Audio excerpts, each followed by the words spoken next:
Wow. Ha, there we go. Now with a working voice. Oh, hold on. That microphone's a little loud, I think. Hold on. It's peaking a bit. Okay, this should be better. Yeah, here we go.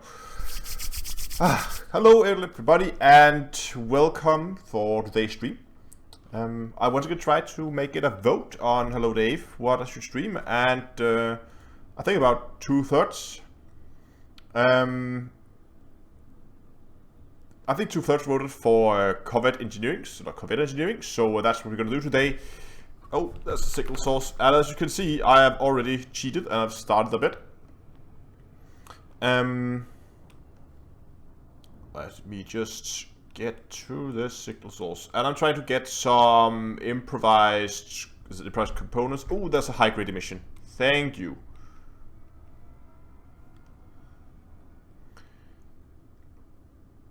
Florian, hello. Misses. Not quite. Doing good, doing good. Just found the first high grade emission of the day. Hopefully, if I have done my research correctly, this should give me what I need. Just quickly have a look here. We are looking for... what are we looking for? We're looking for improvised components. And I really hope that we're going to get some improvised components in here. And I just got a mission. Delivery contract. No. That's okay. It's okay enough.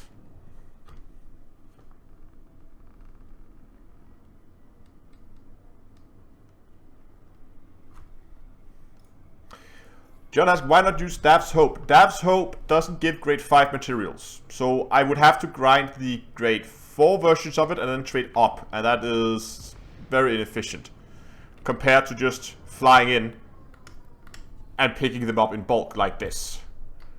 Oh, no, that was not the one I wanted. It's not landing gear either. Cargo scoop, here we go.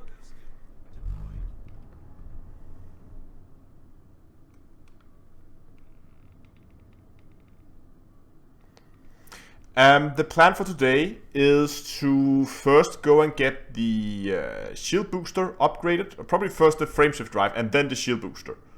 Those are the two modules that I'm hoping I can get engineered tonight. I have most of the materials. I do need a few more. So that was one. Hold on, I just need to check something. Because sometimes you only get one, and I'm not really sure. No, I missed it. Here we go. I'm at 8 now. Does that make sense? I think it does. And from 8 I go to 11. Okay, so we still get 3 for these at least. That's nice. Maybe it's with the data that it sometimes only give 1.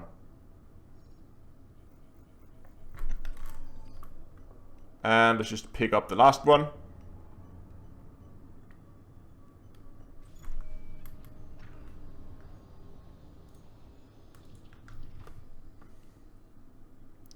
This puts us at 14, and I have set here on my spreadsheet that I need... I'll show you this.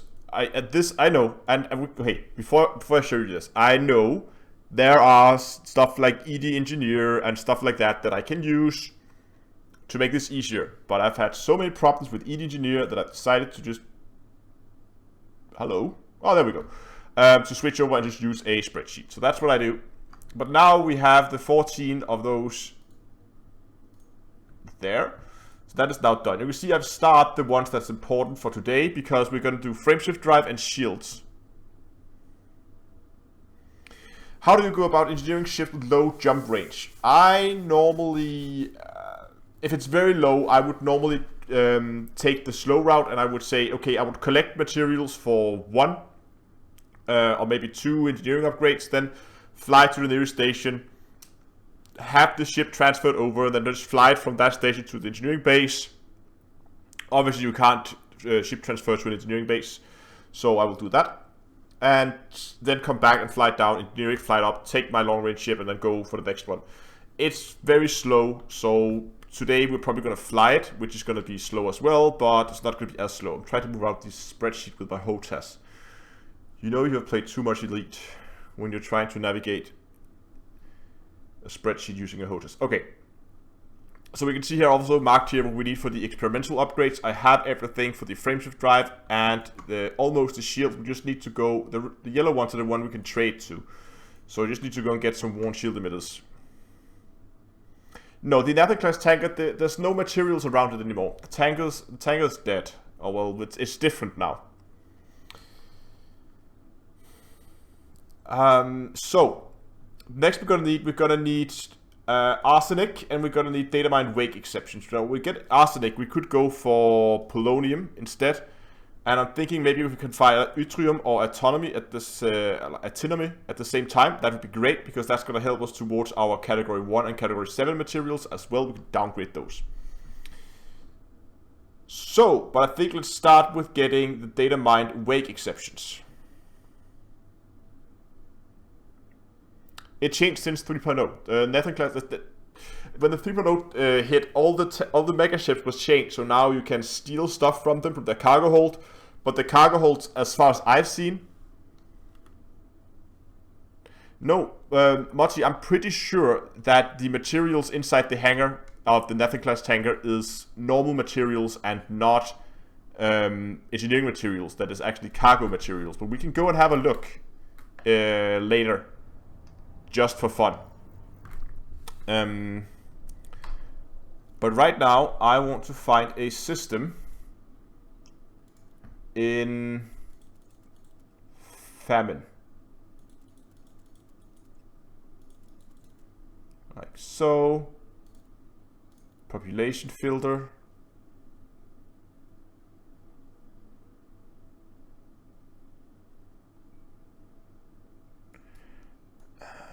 I agree, I really missed the tanker. It was a really, really nice place. But not anymore. Wait, why is that blue? Because it's like the outbreak and not...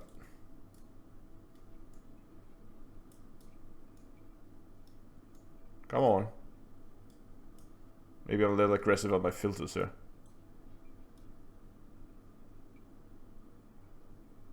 There's one. Low population, but it will have to do.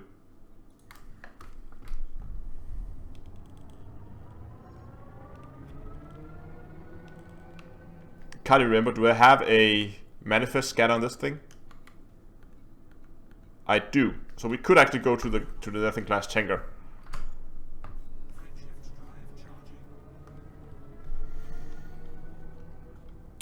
But first we're going to get ourselves some data.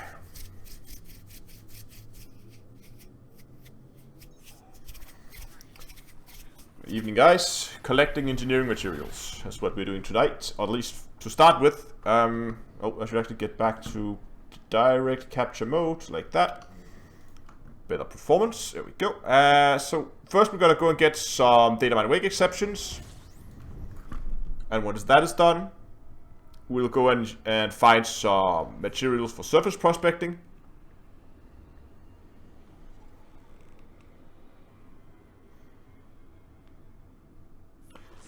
And then we're gonna start the engineering process. Oh, I should actually probably reset my filters here. Otherwise I'm gonna have a bad time.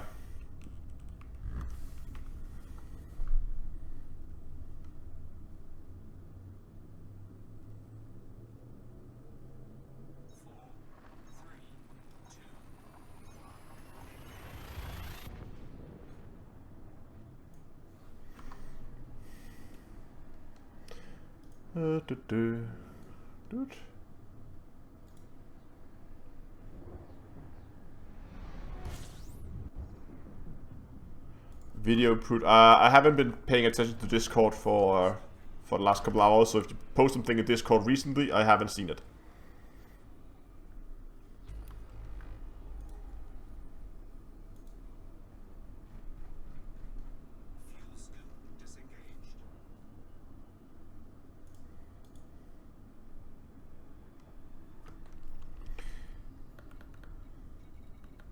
Oh, look at that!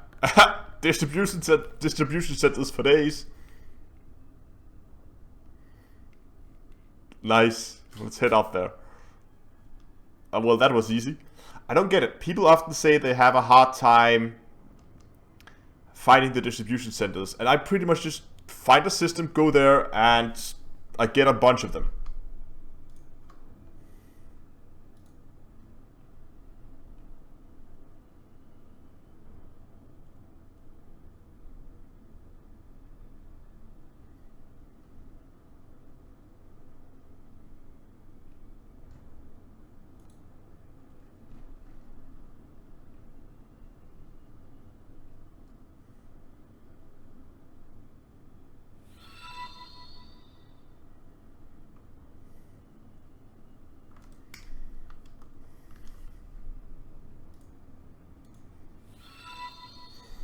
Oh, Kyle didn't see the other one, but thanks a lot to both of you for just subscribing. Welcome to the channel. And Commander Ike, I think.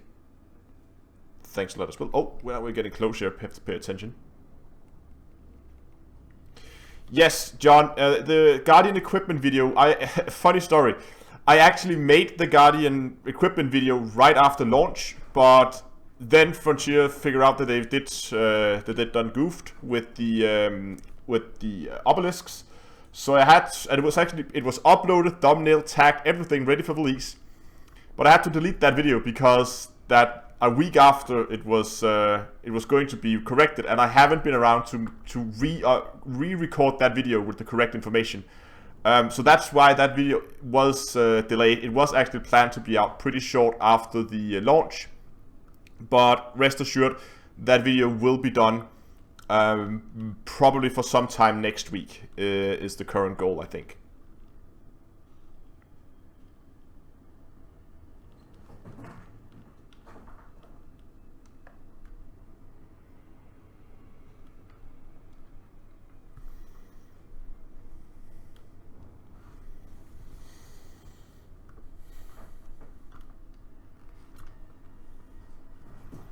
But it was quite a shame because I actually put quite a bit of work into that video, trying to figure out how that all worked. And then after spending like 2-3 days at the same site, just recording, getting different... I can reuse some of it.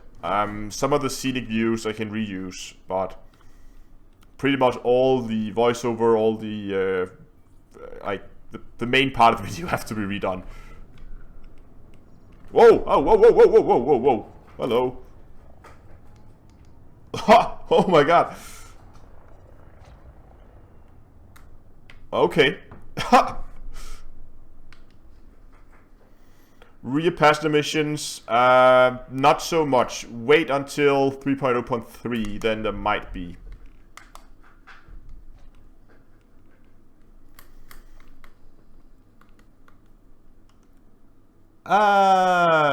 Yeah, can we...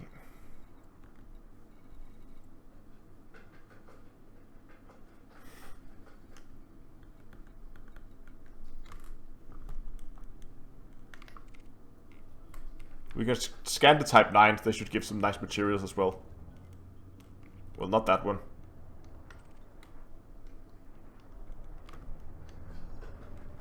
There's our first wake.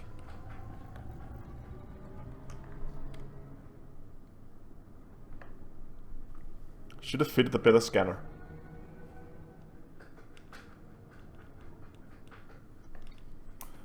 There we go. Come on, RNGesus. Come on. No. Oh wow, all the wakes. We're in range of that, so let's scan that right away.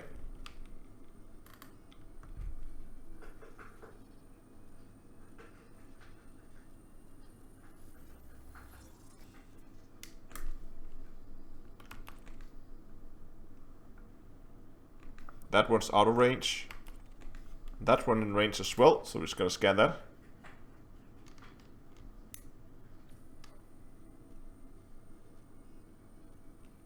I need limpets for what?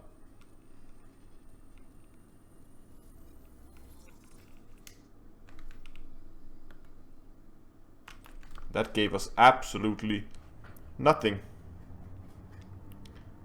I don't think I need limpets for scanning wakes. Or surface prospecting.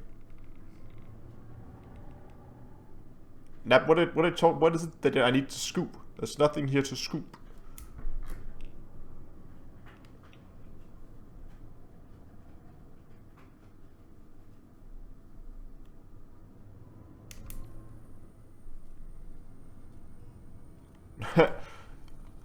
That's okay. I was just very confused. Hyperspace trajectory. And the good thing about this, in the past, it was always annoying when you got these lower grade scan data when you were doing this, because you would always, I have to go out and clean out some of the data to get room for more. No more. Now we can just pick up everything we can get. That's okay, Nat. What do I need from the surface? I need... what I actually need... Whoops. We get this here while more wakes spawn. I need arsenic, and I need... That's mainly arsenic. But I was thinking of going for something that had... polonium, yttrium, and autonomy.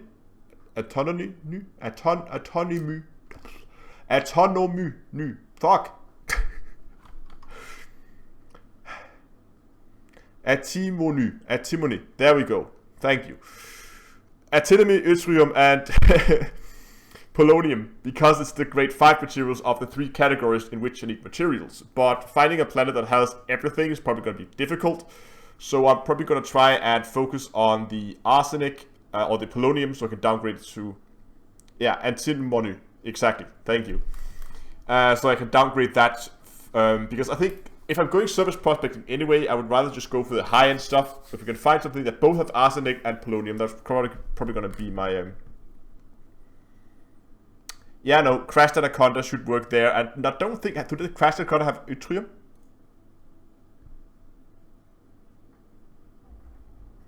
Nope, don't have a wing on our... Okay, we should have more wakes now. Indeed we do. Do we have something in range? We have 1 in range.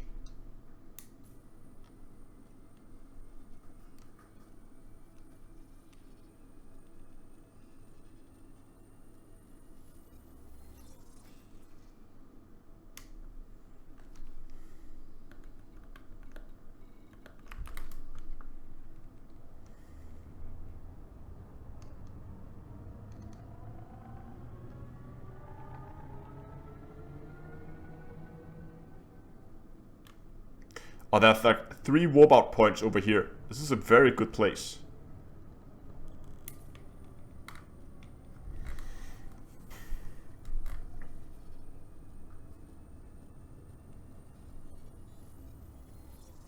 That's like, that's right.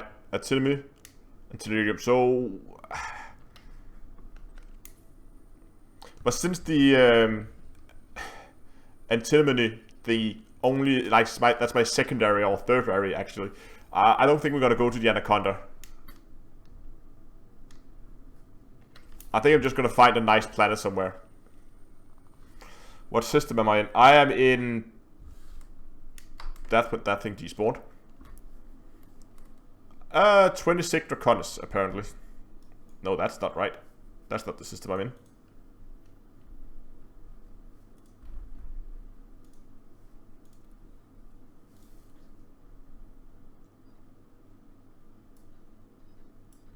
That's the neighboring system. Okay, I am in 26 Draconis. Okay. Oh, that was the other system I was looking up. Never mind.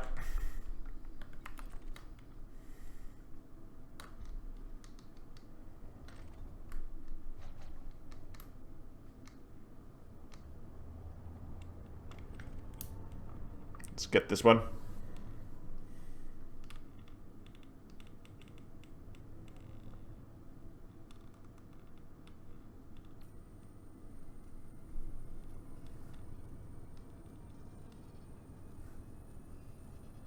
I really don't think that...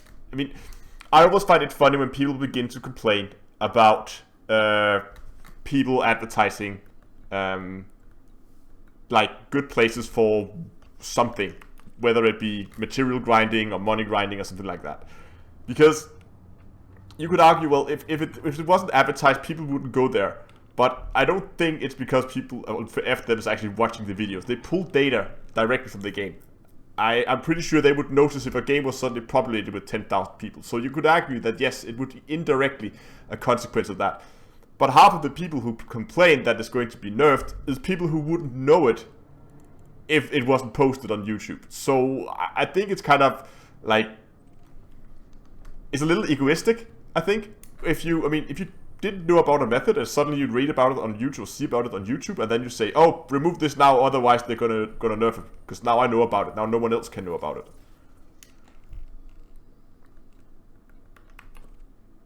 But that's just my point of view. Some might agree. A lot of people agree. Or disagree, sorry.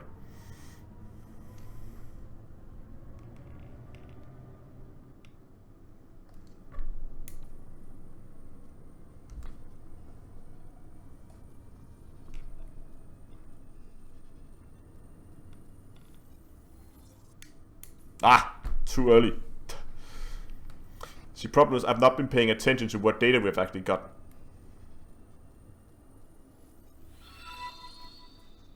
Thanks a lot for subscribing and welcome to the channel. 6, 4.7, let's take that.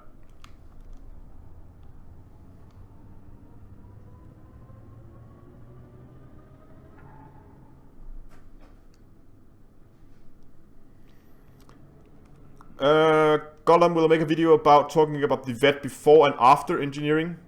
Before and after 3.0 engineering. I'm planning to make a build overview once I'm done engineering it. And that will be coming at some point. Oh, there we go. Double up on datamined wake exceptions.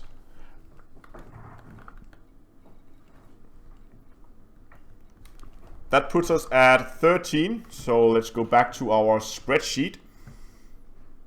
And let's see. Datamined wake exceptions. We now have 13. It was everything we needed. So we can label that thing green. There we go. So next step is, let me just get this. Let's jump into eddb.io. Zoom in. Let's find a, nope, we're gonna find a body. We are currently gonna type, oh, that's a little bit much maybe. Yeah, I know the hit rate is higher, but I didn't want to spend too much time flying around looking for a specific system. So we were in what, 26 Draconis, and now we're looking for arsenic. And if we can find yttrium, that would actually be a good combination.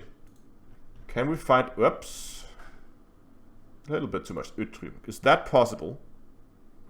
Okay, wait, let's say here, max distance to arrive, that's okay. Any star limit, C compact star. Oh, here we go. System reserve. I think we're gonna go for a pristine reserve, and planet type should be a high metal content.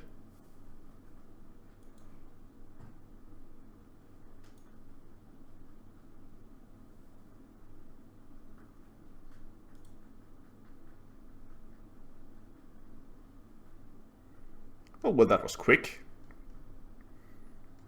It did come up with some of them. What happens if we add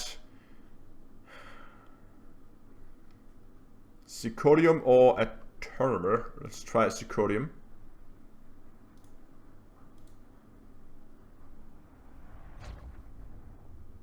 Oh, we still have a few. Very nice. Okay, so our main thing here is arsenic. Well, they're pretty much the same. That's a good planet right there.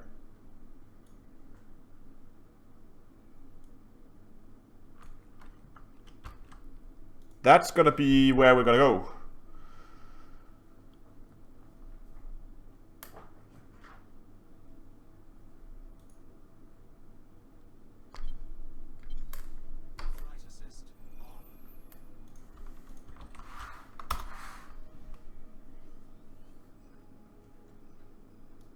There we go. Okay.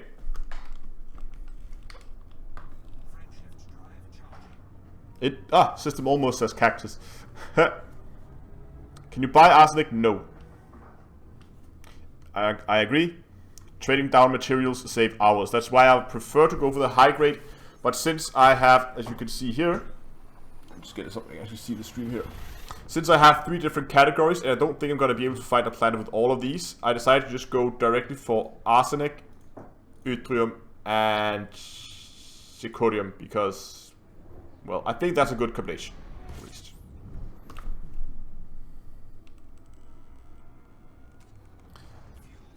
Okay, I'll probably find a trade place once I'm done. I do have some other some data we need to trade as well. As you can see down here, I need to trade down for some worn shield emitters. Oh my god. No, arsenic is actually pretty low. It's only grade 2 now, if I'm not mistaken. I think it's only grade 2. Yeah, look at that, arsenic grade 2.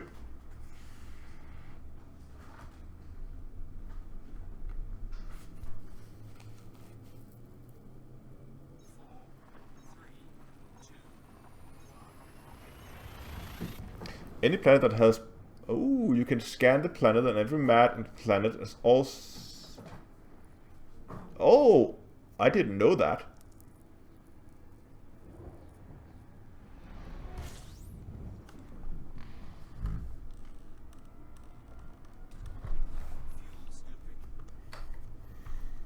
Okay, whoops. Once the system, we need to scan the system because otherwise we can't see what we're doing.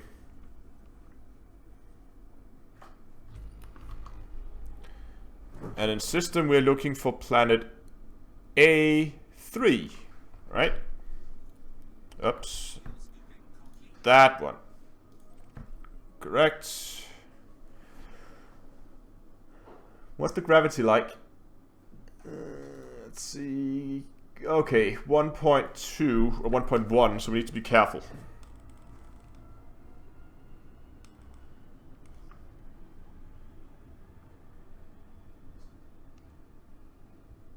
Yeah, I haven't actually been surface prospecting in this current patch, and it's gonna be quite interesting to see what they did. I know that they changed something.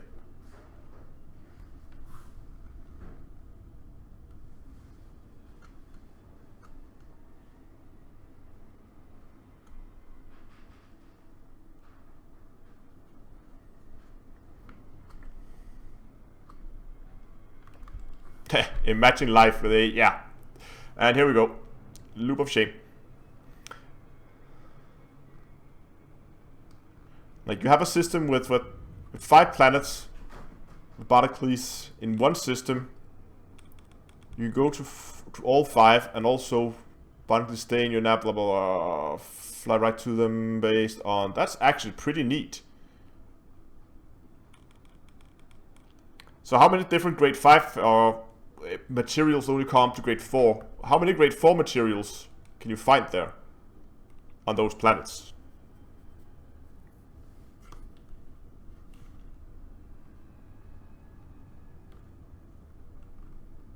Oh, planet looks beautiful.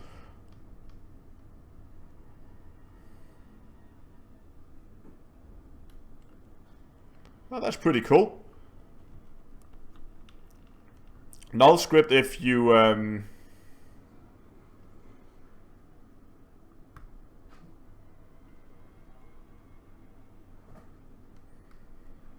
yeah, but I can see that it could be a lot faster because you don't have to drive around. So even though the percentage might be lower, the fact that you can get them so much quicker.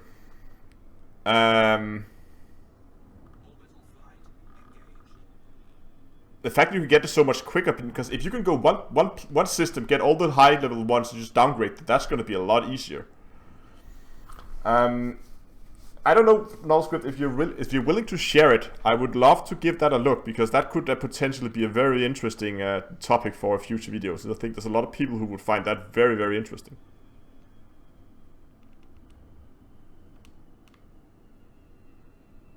Yeah, just solo hop. Yeah.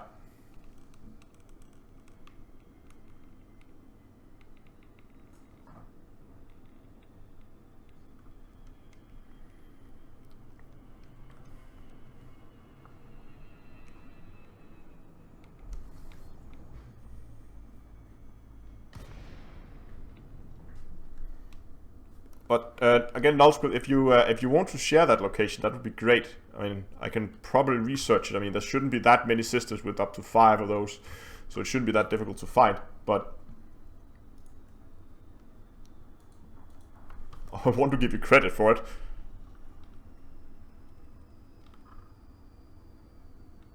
Oh, okay.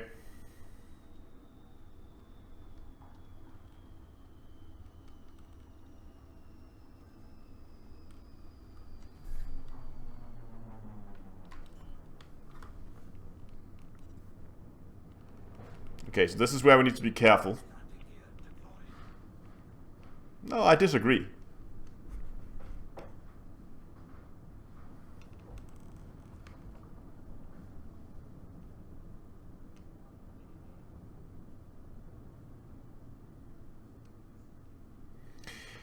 Okay, so when they bring skimmer missions back in the next patch, what they're going to do is they're going to... Okay, so the reason why... Let me start somewhere else. The reason why skimmer missions were so profitable was because you could kill the skimmers at low defense bases, like bases with basically no defense. You could just sit there in your ship and just shoot skimmers for days. But now they are only going to spawn at highly... with stations with a lot of air defense. Maybe we're still going to be able to actually get... I mean, if we can get a missile in and hit the generator, we might be able to take out the surface defenses. And once the surface defenses are down, it should be a simple matter of just doing the exact same thing over and over again. But the question is how easy it's going to be to actually get the surface defenses.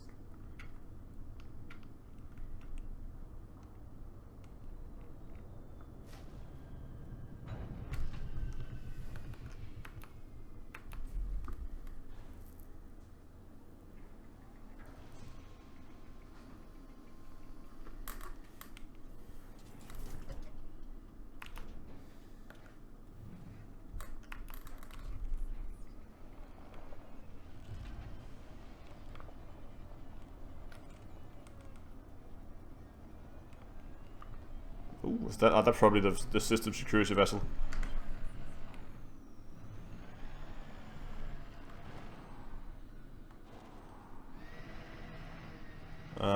There's something around here. Oh, there we go. I was looking for materials, but there's something over here.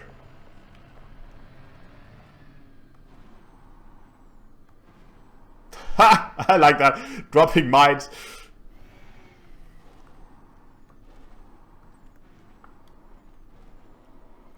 Just 2 air bombs on them.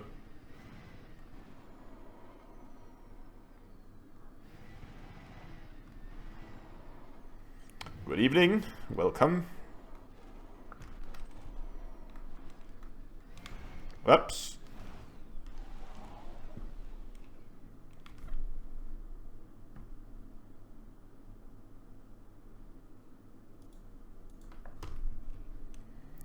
And also, I don't know if you're in the Discord, but, because that link is gonna disappear in the chat in a bit. Oh, that's new.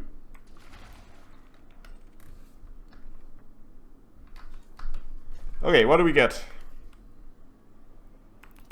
Nothing that we really need, but we're gonna pick it up anyway. Because there's absolutely no reason to not do it.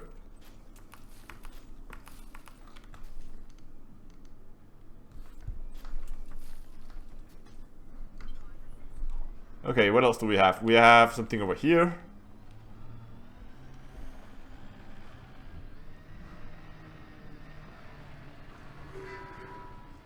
Exactly, there's no reason anymore to not pick up everything you find until you're full.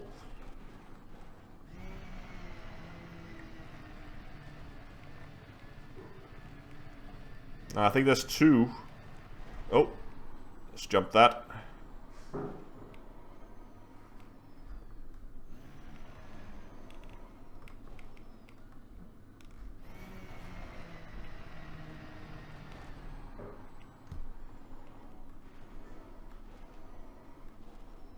Oh, I see it. I see it.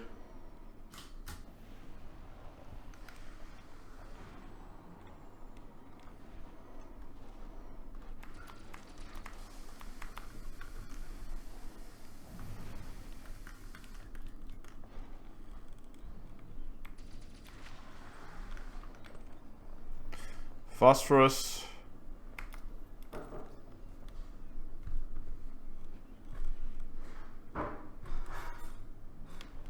What? Why didn't it pick it up?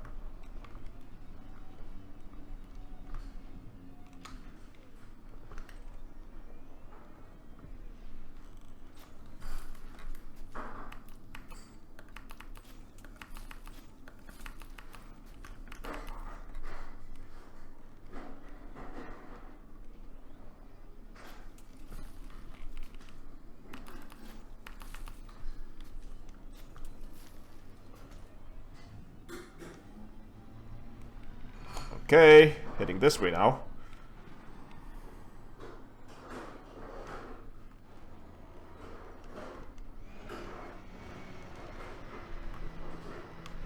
Hold on, I didn't actually check this planet. Did it have the correct materials? Gus, yttrium, cadmium, arsenic, zirconium. Cadmium is nice as well.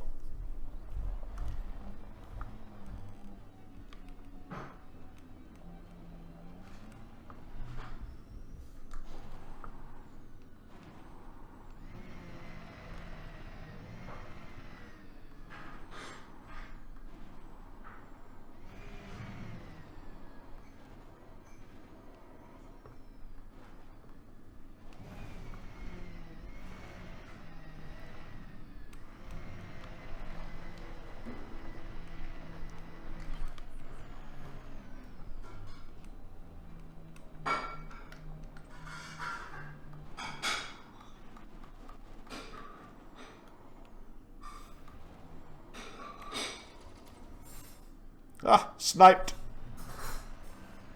There's one over there to my left as well. Got mercury.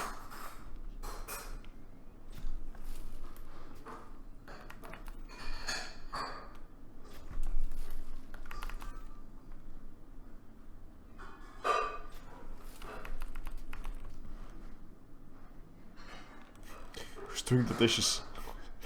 Sorry.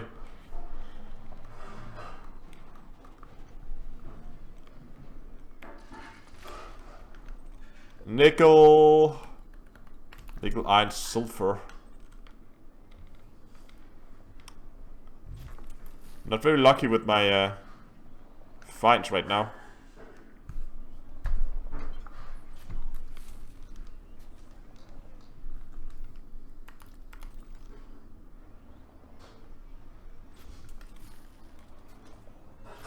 There's something in this direction that looks a lot more promising.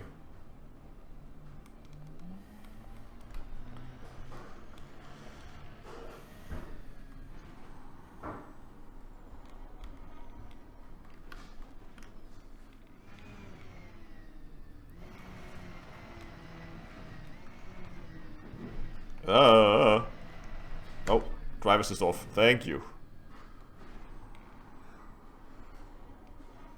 Yeah, NPC crew members.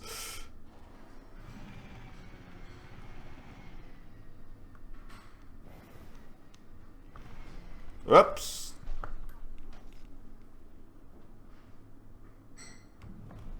Ta-da!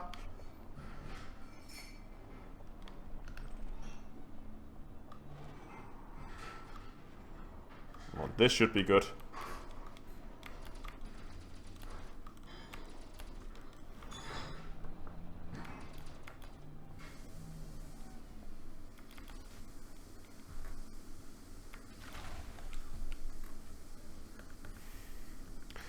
Again, lots of nice materials, but not the ones we're looking for.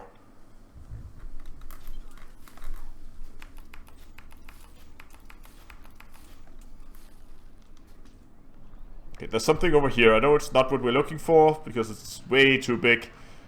But I want to go and have a look anyway.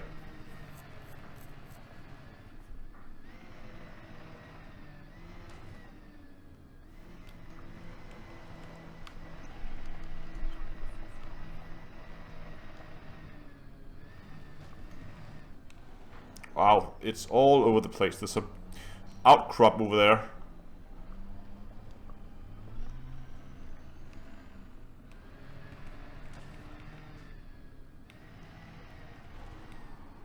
Let's see what this is. Ooh. Time to kill some skimmers. If they're wanted, that is.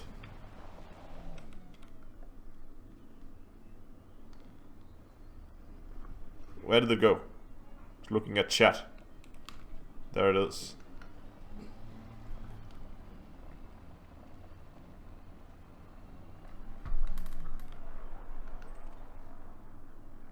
Ah, they're not wanted, so that's not... I hate being hunted by police because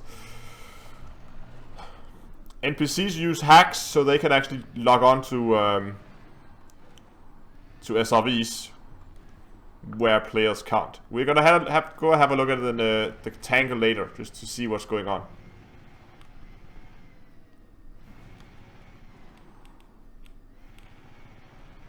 Last time I went to a mega ship in my Anaconda, I was sent straight to the rebuy screen. Okay, I think I spotted it. There it is.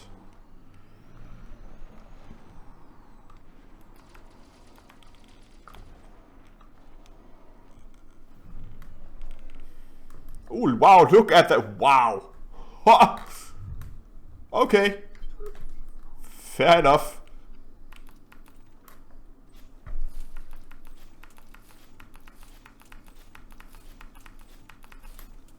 I'll take that. How much arsenic did I need? Hold on, what's on my list? Arsenic. I need 20 units of arsenic. I only have 10.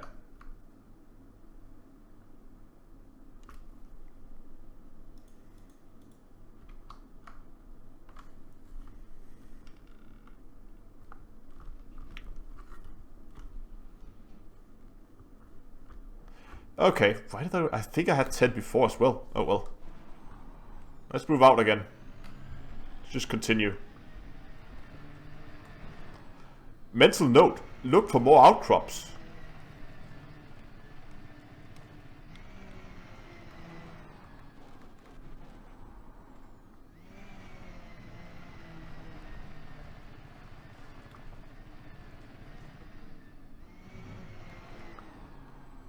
And where is it? There it is.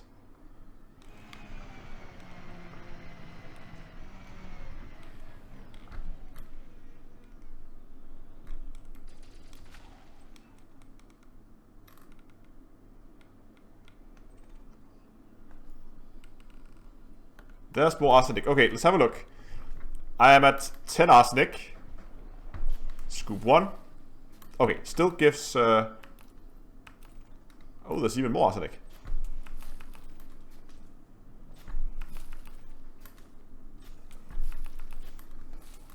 That should put me up at 16. What do we have here? Something there. It's not an outcrop. I think it's a bronze thingy. Ow.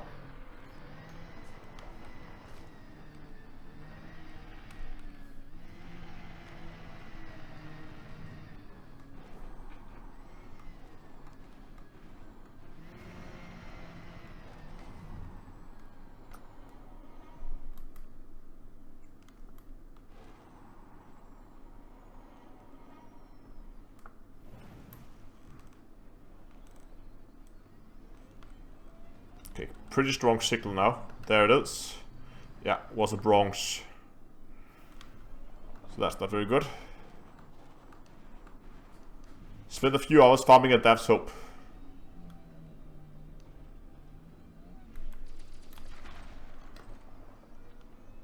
Okay, iron. Okay, as expected. Nothing too exciting.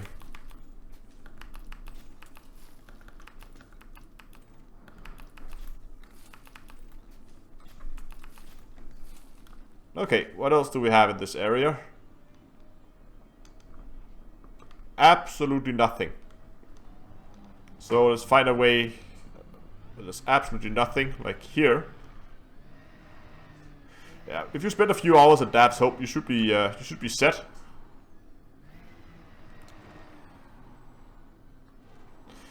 Dad's Hope list. I've mentioned this several times. I have a spreadsheet in previous streams that is. I have a spreadsheet where you can see which materials are available where, and I've updated it so that the list also now reflects the new materials added to Daph's Hope. I'm gonna... Whoa! Hold on. Drive assist off. Get this thing under control. Okay, so we have 2 different rocks here. Can you see that? We have a bronze over here, which is pretty close. And we have what I think is a mesmerite, and we have another bronze over there. So we're gonna go with this bronze over here first. And then we're gonna go and turn to our right and get that afterwards. So that's the bronze.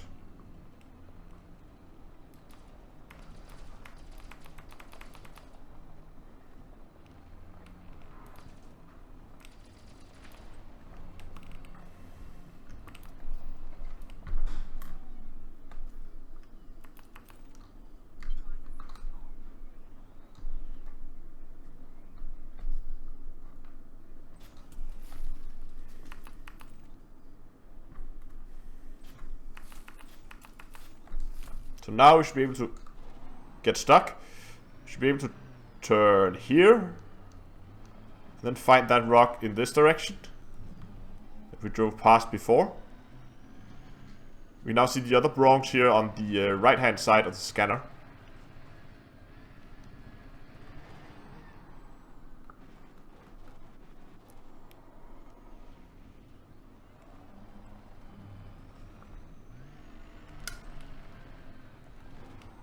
And indeed, it was a mesondrite thingy magic.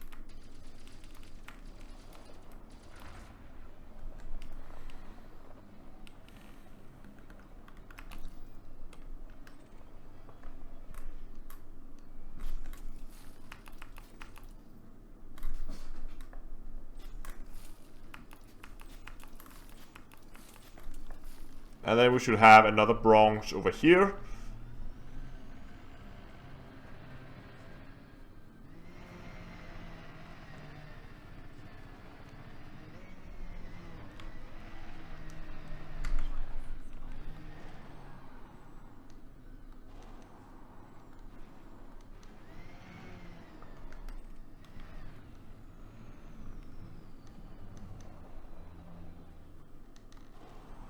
This is not a very driver-friendly area.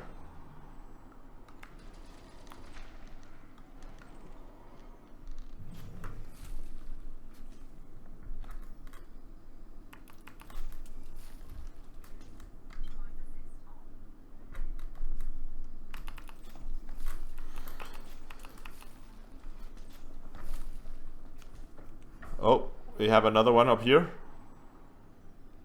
See if we can get out of this area. It's not very easy to drive here.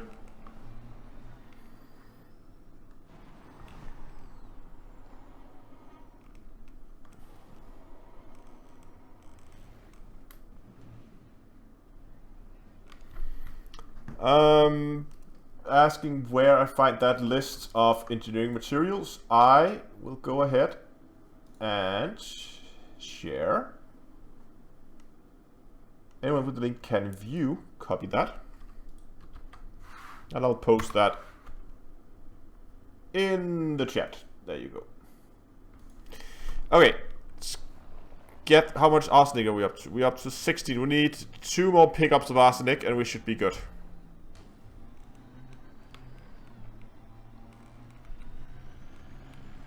I think we should begin to ignore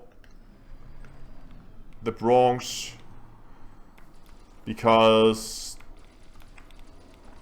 they're not giving us very good materials.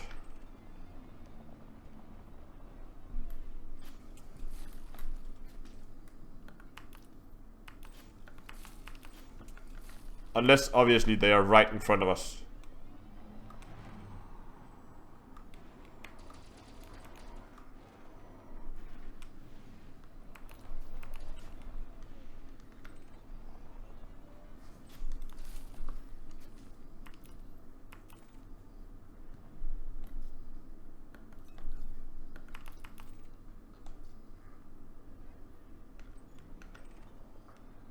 Wow, what does all do up here?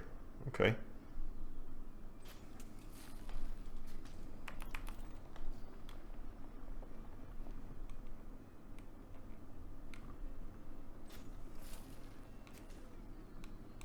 So there's another one over there, but that's not what I want. I think we want to go for some of the higher ones. So we're gonna head again in random direction.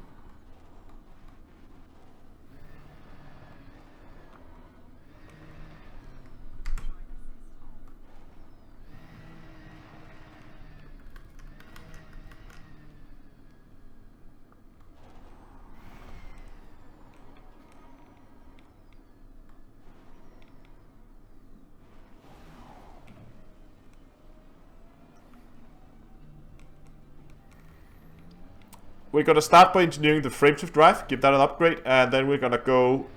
There's another bronze. Oh wait, there's something over here that's not bronze.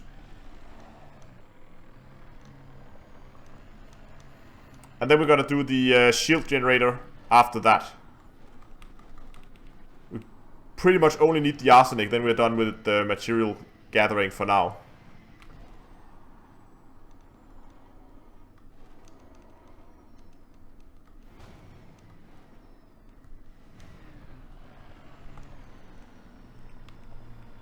Where did that signal go? Oh, it's over here.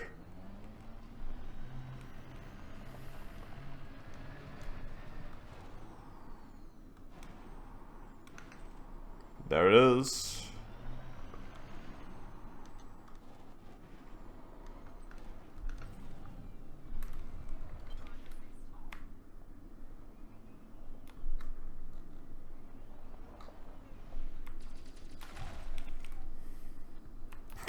And we get carbon and iron. Wonderful.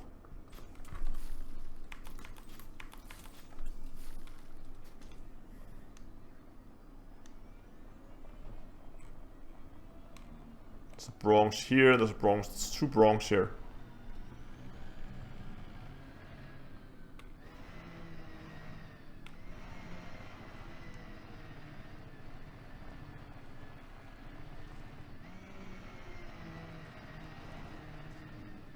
Getting a weak signal for something very big in this direction, though.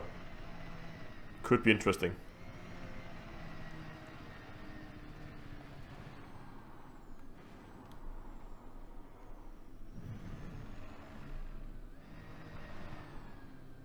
Oh, that's an outcrop. Yes. We had a lot of luck with outcrops last time, so let's try again.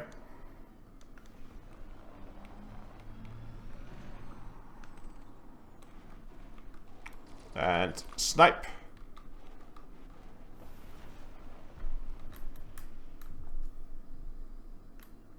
Yeah, we got zirconium. That's okay.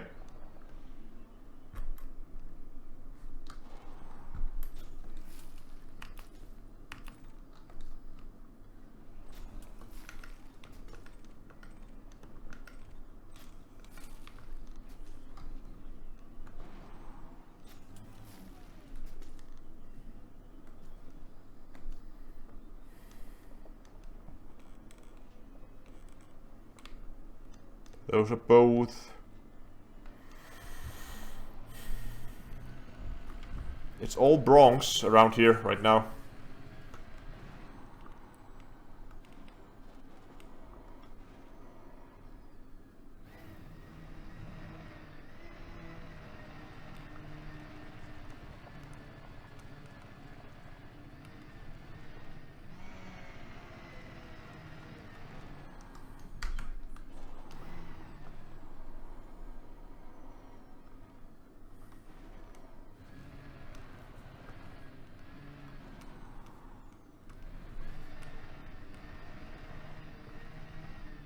What is that? It's so big. Is that a ship?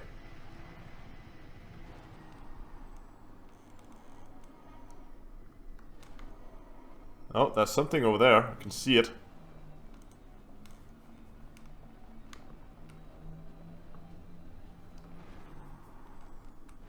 Ah, that looks like a crashed satellite.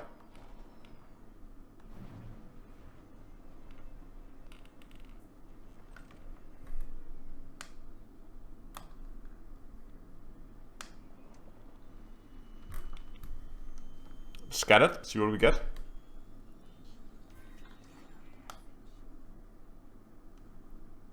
quite a bit of data. Modified consumer firmware, cracked industrial firmware. Nice.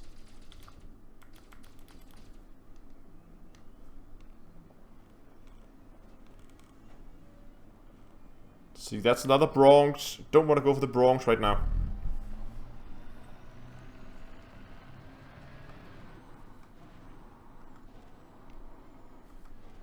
Next patch is at the end of this week. Patch 3.0.3.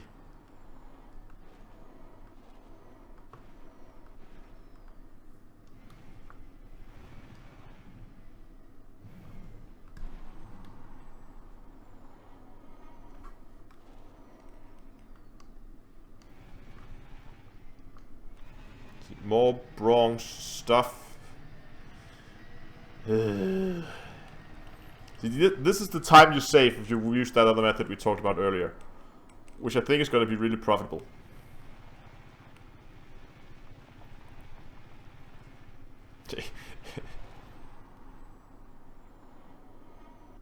Okay, scanner is completely blank in this direction. There's nothing.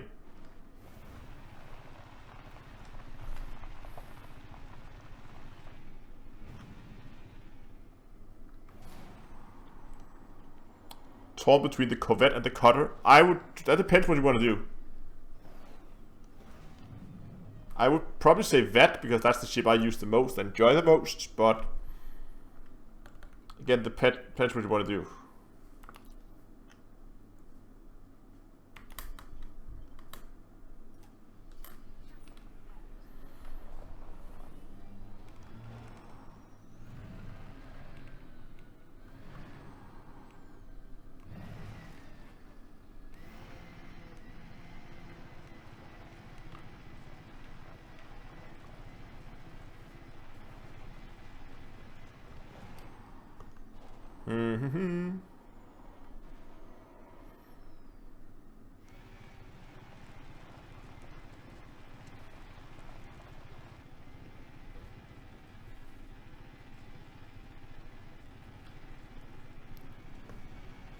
Nope, more Bronx to the side.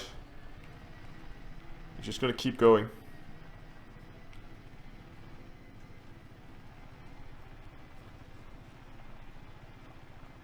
Oh, that's not Bronx.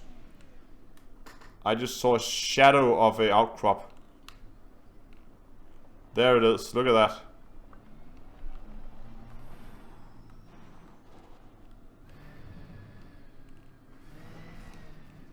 So far the outcrops has been really, really good.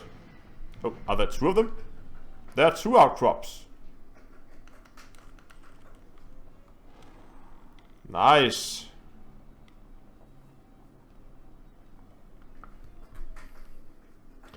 Greetings from Norway. Greetings from Denmark. Oh, come on. Turret, don't be drunk.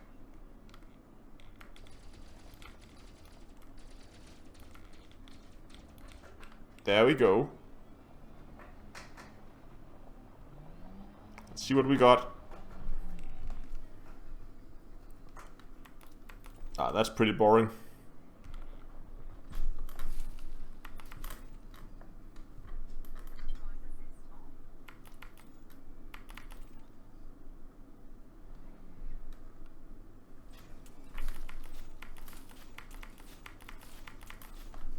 Got that. Okay. Just get us free of this. And there's another one over here. Let's hope this one's better.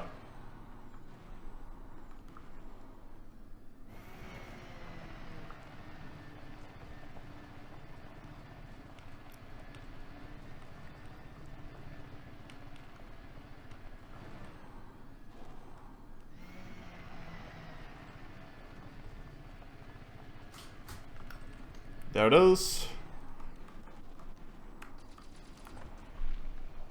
Looks like low end. Is that light color? I think that means that's low end material. Yeah.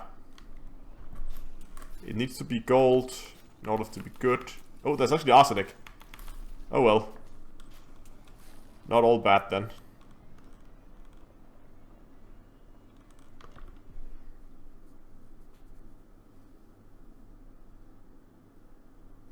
Can you explain how you can see the radar, what type you're approaching? Okay, I'll try to explain as much as I can as we go, but I do have a video where I go into more detail with it, so I'll try to get... so first of all, the left to right, that's the direction. So you can see if I have something in front of me, if I turn, it moves over to the side, and the same if it moves the other way. It's a little bit easier to see when we get close. And lines at the bottom indicates a smaller object. So at the bottom, close to the small hologram map kind of thing, that indicates a smaller object, and that would often be materials. And lines to that's closer to the top is bigger objects. And the combination of lines tell you what it is. So for instance, these two, I'm pretty sure that's a bronze chondrite or whatever that's called, because it's two lines. I mean, it's actually pretty close to each other. Maybe it's something else. There we go. So you just have to begin to learn the different spectrums and what they look like, and then you will know which material you are approaching. But again, I go into a lot more detail with this in the video about which planets to go for and stuff like that.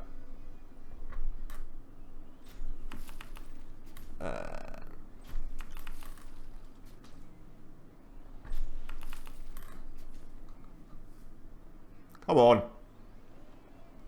Where is it? There it is.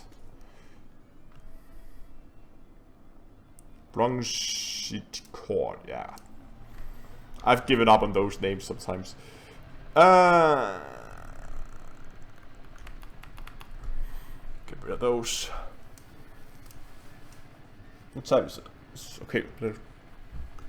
Oh, so there we have something. So that's one line close to the, very close to the bottom. That's a, not the metallic ones, the other ones. Mesmerite, something like that.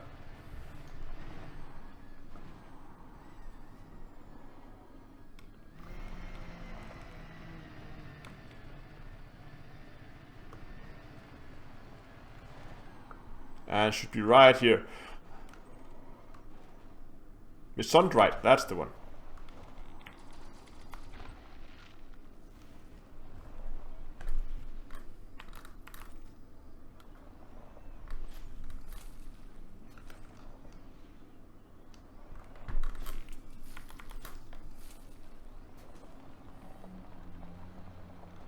There's another Mesondrite over here.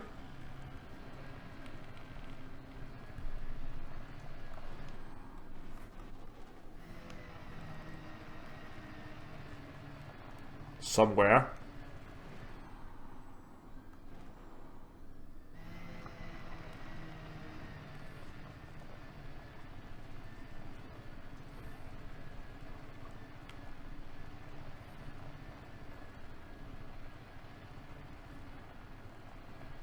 I think there's two of them. But we have one here and one all the way to the right. And there's something big in between them.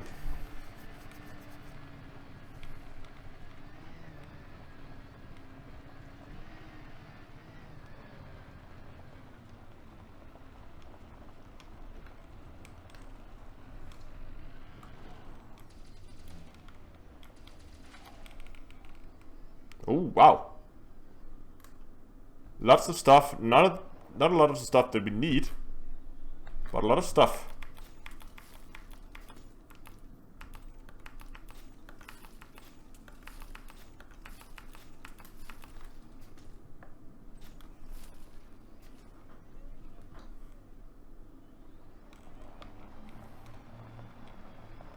There's another Mesondrite in this direction here.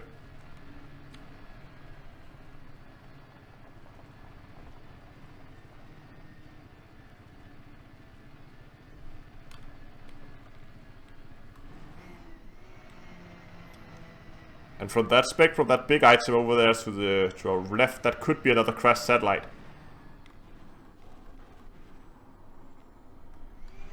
Could be something else, but let's investigate afterwards.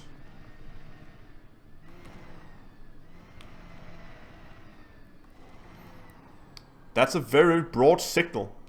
I think there's more than one. Yeah, see, now it's splitting up into two. There's definitely two of them here.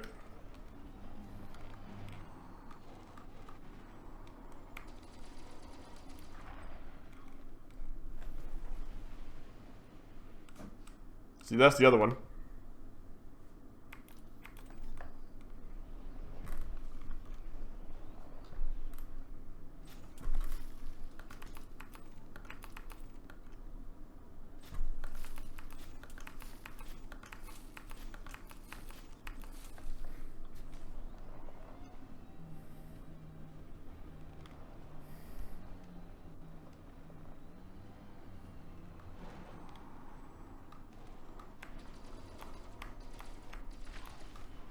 And there we go. Nickel and iron. Joy.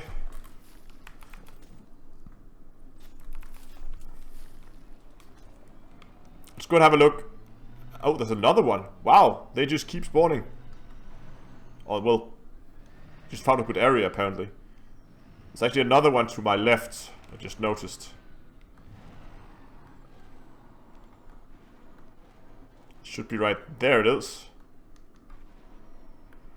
Thank you, NullScript, and thanks for the small tip. I'll definitely look up on that.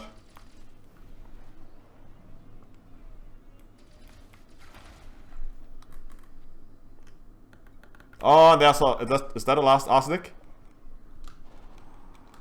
Ah, got it.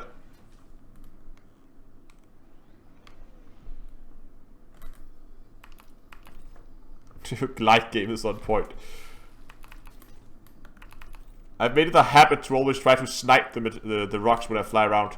Not because you need to, because it's fun. Okay, let's see where we're at in terms of arsenic. 22 arsenic. Of the 20 that we need, that means that we are now officially done.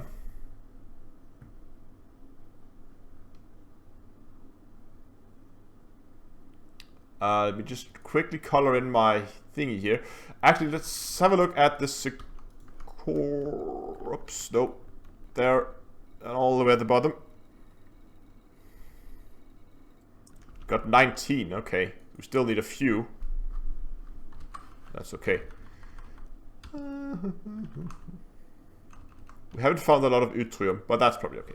I think just before we leave the planet, let's just go and see what that big thing over here is. Like right there. You see it? That is a crashed satellite. Is that the same crashed satellite as before? Was that a new crashed satellite?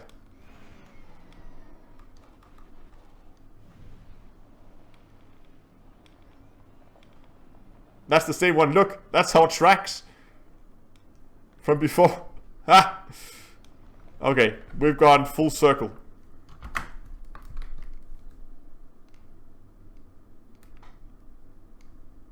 Okay, so we went out in that direction, probably went around over here, then came back. Oh well.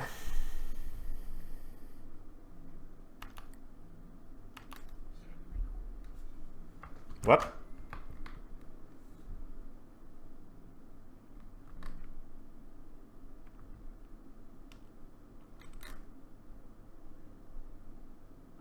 Can you hear this?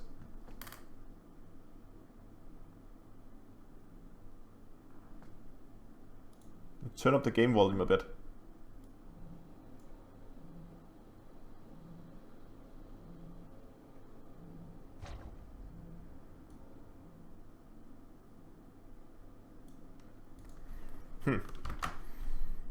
It's funny. Okay. So, I think, let me just quickly verify that I'm actually correct here. Frameshift drive, frameshift drive, frameshift drive, yes. And all the experimental ones are good. Oh yeah, that's right. We need to go to a guy where we can trade in for some worn shield emitters. Right? Because I think we're low on worn shield emitters. Yeah, definitely low. But it's a grade 1 material, so it shouldn't be that much of an issue. And I just need 5 of them for the shield that we're going to engineer in a bit. So I'm going to hop over on Inara. And I'm gonna ask myself, where the hell am I? What system am I in? Oh yeah, that's weird system name. Where is Inara? There it is. Let me see here. Galaxy. Hope that we put it up so you guys can follow along here. Is it engineering? No, it is something else. I learned this yesterday.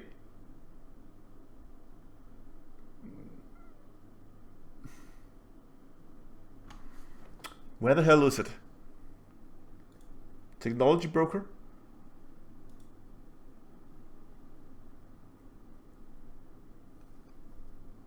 Hey matey. Systems and stations. Yeah, nearest. Yes. System. No, that's the link. That's not a system name. System name is...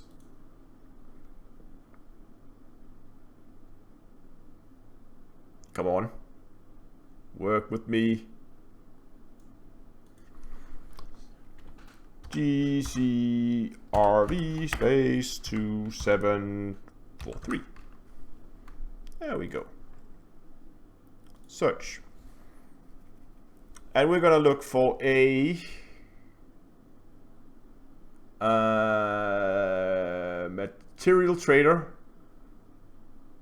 And we have one here in that system, 18 light years away, who has manufactured materials. Great.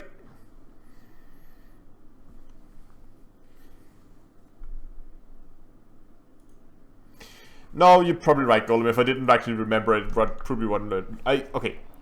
Someone told me yesterday how it worked, and I forgot. Go ahead, matey.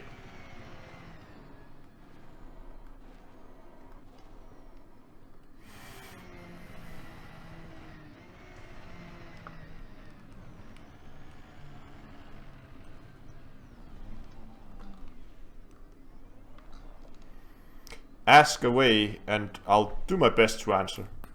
Can't promise anything. Reborn, thanks a lot. Welcome, glad you subscribed. And I hope I won't disappoint. Let's board the ship.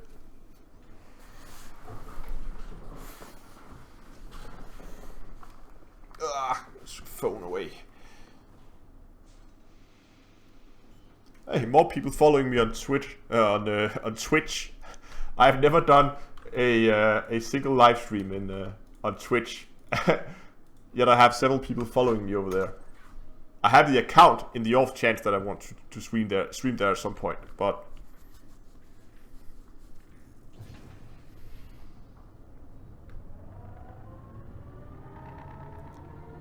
yes, you can get materials for mining in the planet rings. You'll get the raw materials.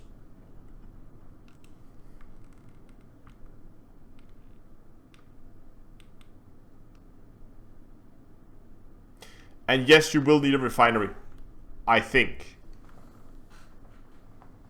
Dual stream. Yeah, I've thought about it before, but first of all,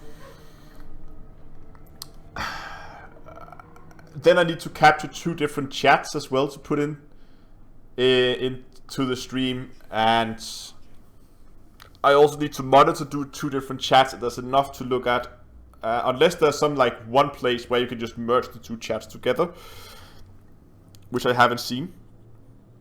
No refinery needed for mats, really? Okay.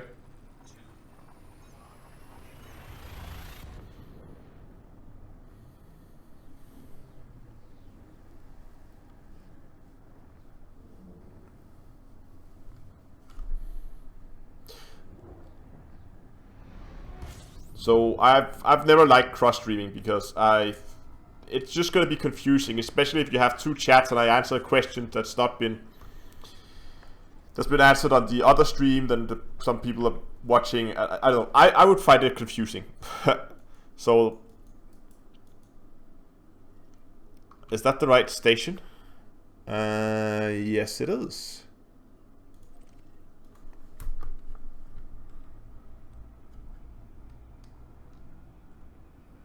Restream chat does that. Okay. Is that hopes still a good place for finding materials? Indeed it is. Very, very much.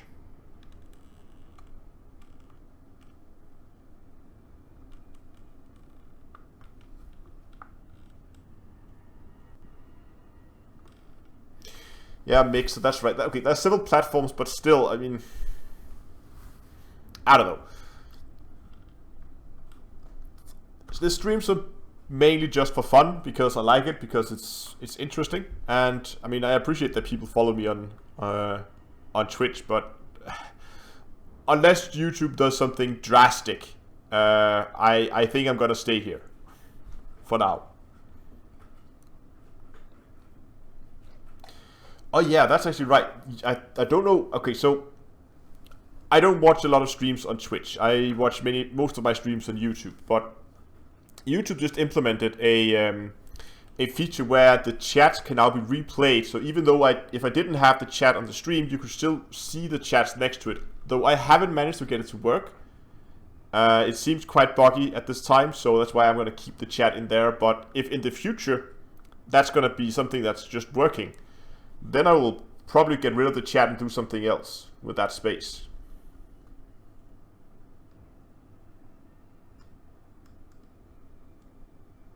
Son says hello.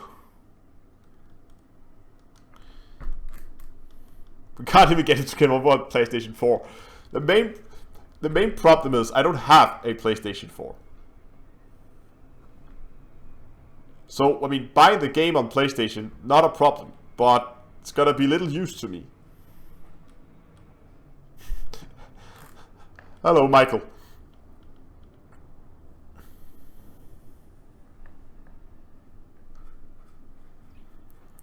And Loop of Shame.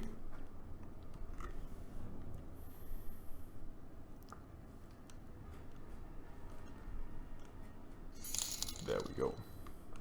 Thanks. Guys, crush that like button. Thank you, matey, for the 10 euro donation. And yes, as matey said, if you like the stream, remember to give it a quick like down below.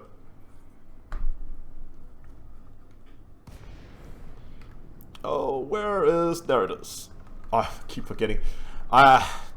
First upgrade I'm going to do to this ship, once I get more jump range out of it, is going to fit a power distributor that can actually give me enough power to boost. And then put engine focused on it.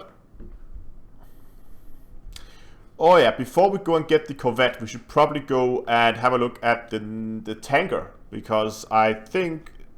I just want to make absolutely sure that there's no engineering materials inside the cargo base. I don't think there is. But in the off chance there is, I want to know about it. Because if there is, I want to find a way to break into it.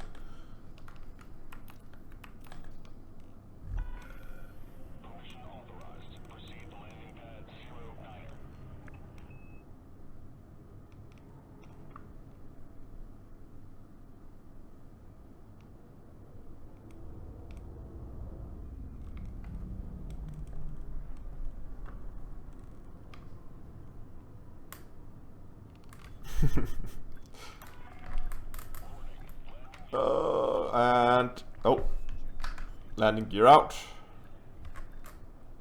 Not the prettiest landing ever, but it will do. There we go. And now we need how many worn shield emitters? Let me see. I need 5 worn shield emitters.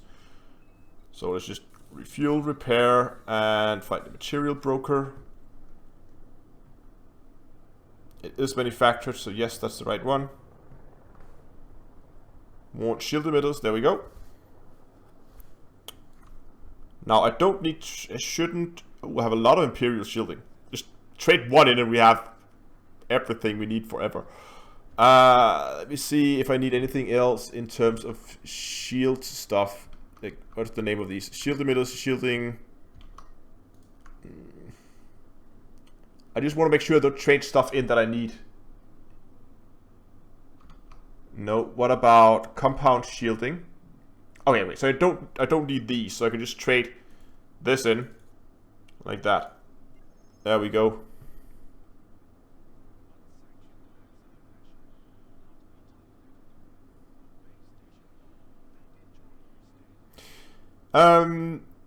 Three Big Daves, have you done any videos on planetary coordinates? That stuff confuses me. Yes, I have, as a matter of fact. Actually, I want to show you something here. The spreadsheet, I'm just going to share it again. I have that spreadsheet that many of you probably already know of, which I'm going to share in the chat again.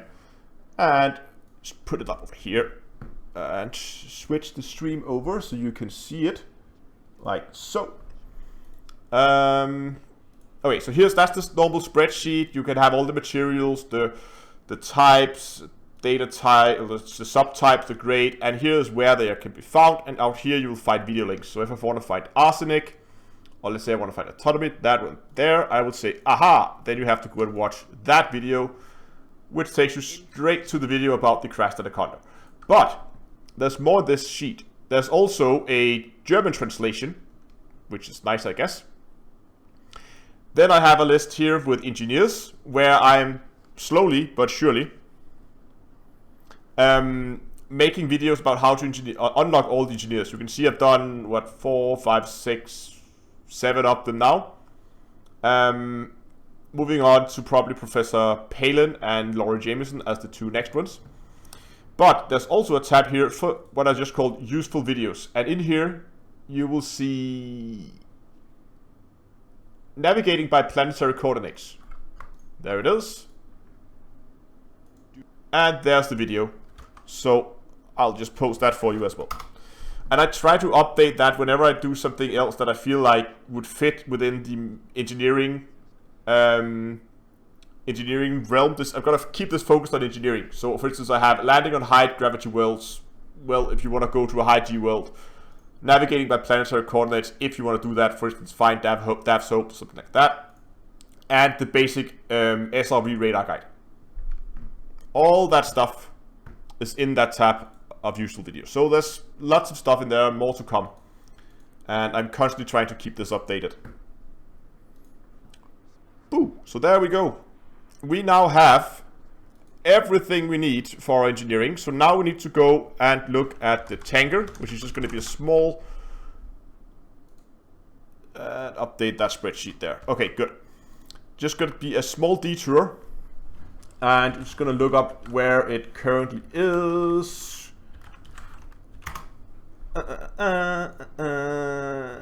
We want to go to bulk cargo ships, and we want to find the...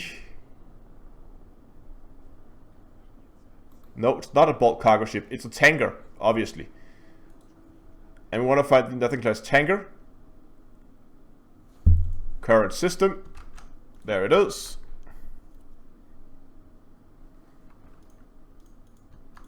And come on, system map. There we go.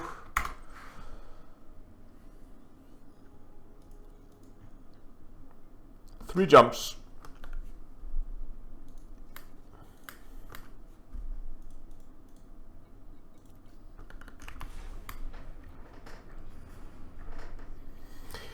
Reborn, currently I'm gonna go and get my Corvette, and we're gonna engineer the frameshift drive, and then we're gonna engineer the shield generator. Landing coupler disengaged. Follow the greens on your way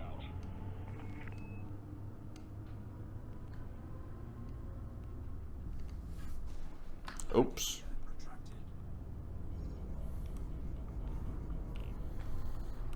And we have, yeah, 3 jumps.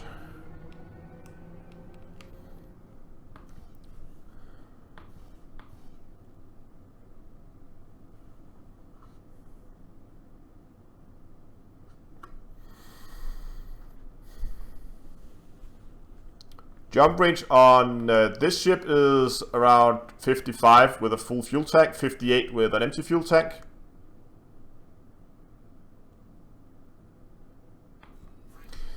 But this is not engineered after the current patch, so I'm expecting to get more jump range out of it when I upgrade this, which I'm going to do pretty soon.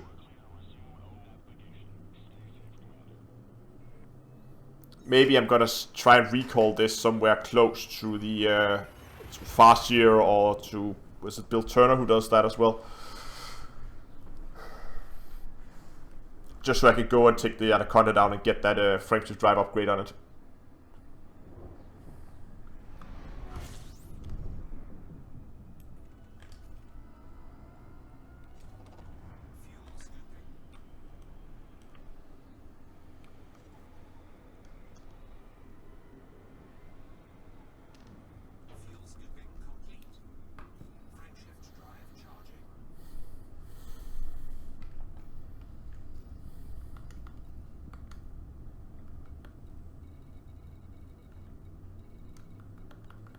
Definitely beginning to look better and better.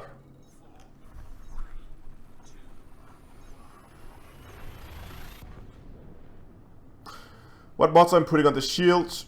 Yeah, I have always liked bi-weaves. I like, so okay. Here's the mentality of the what do you say, the thought behind the build that I'm going for. I'm going for just enough hit points that I can survive a engagement. I mean, it's a PvE ship after all, so I need around 2,000 to 2,500 hit points in the shields, and then just as much resistance and recharge rate as I can possibly get out of the shield.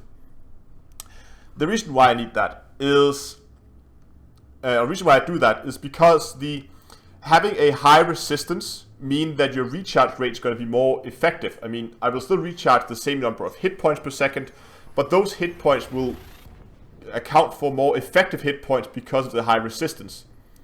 So that's one benefit of going with a high resistance, low hit point build. The second one is that your shield cell banks is also going to be more efficient because they give a fixed amount of hit points.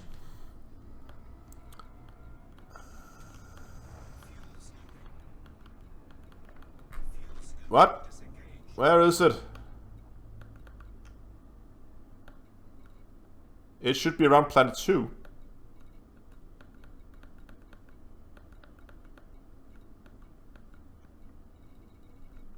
Or did I remember this wrong?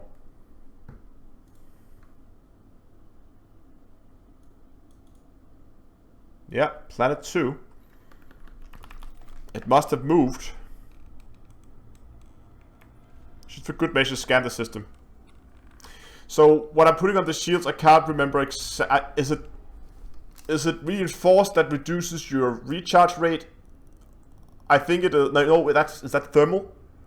That's either is it thermal or it's reinforced that reduces your recharge rate. I'm going for the one that doesn't.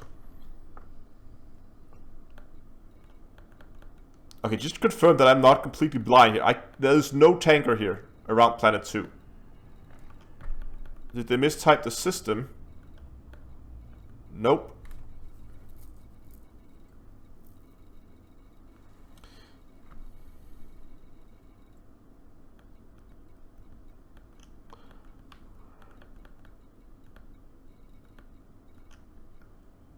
Yeah, I've always liked geothermal as well. I think it's a really strong build, but I think that reduces your recharge. I can't remember how much though. But I might go thermal, even though it reduces, because I know you're gonna get a better overall performing ship with thermal. Okay, I think it moved to the next system en route.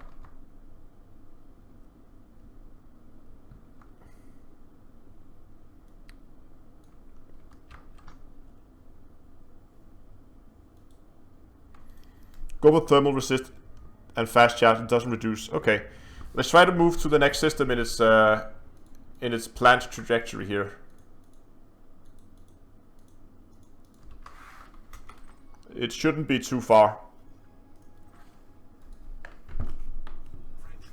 It's actually one jump away, so let's just hop over here. Okay, reinforced reduces recharge. Then I'm definitely gonna go with thermal.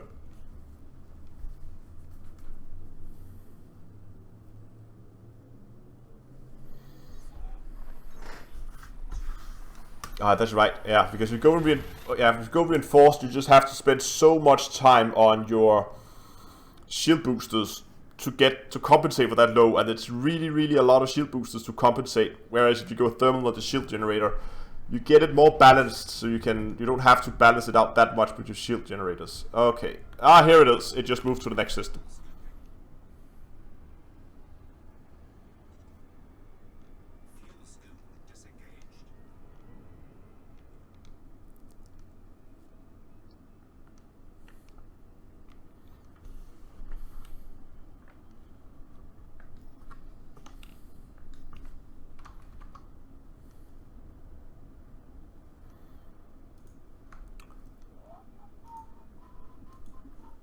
Okay, let's just throttle down and have a look. Where did I park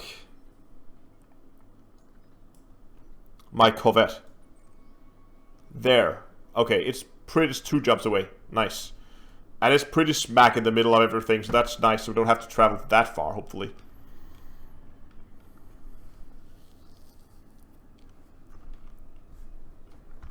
while I'm waiting, I'm just gonna quickly check Inara here just to confirm the upgrade I need to do on the shields. Engineering, blueprints. Oh, they changed this optional internals. Shield generators, and we can either have reinforced or thermal. And indeed,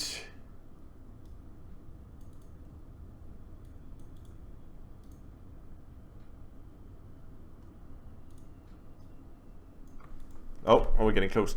Ah, but here's the trick though. I think they changed the reinforced one. Okay, I can actually see it from my materials list, what I was planning to go with.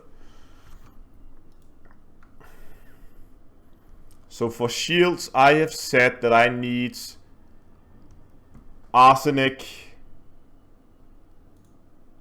which means I'm planning to go reinforced. Okay, so here's the deal. They have changed it. I have to keep an eye on my flying here. Okay, as we drop in, I hope I'm not going to get attacked. Just gonna throttle down. I'm gonna show you this. So main screen, there it is. Okay, so here is, zoom in so you guys can see. This is reinforced, and indeed it does reduce regen rate, but it's only broken regen rate, so it only reduces your recharge rate when your shield goes down. But since we're not planning to have our shields go down, I think this is a better choice to go with this and then go for fast charge, right? Which increases our broken regen rate. It costs us 1% on the resistance, but it gives us 15%. So it pretty much cancels out the minus 10%. We get the plus 15, so we get a small increase in broken regen rate, and we get faster recharge. Yes, I'm using Inara. Whereas if we go and look at thermal, thermal gives us tons of thermal resistance, which we have to compensate from somewhere else, and we lose a little bit of kinetic resistance. And we can still go fast charge on this if we wanted to. But I think now that they removed the passive regen rate reduction on reinforced, that I'm going to go reinforced.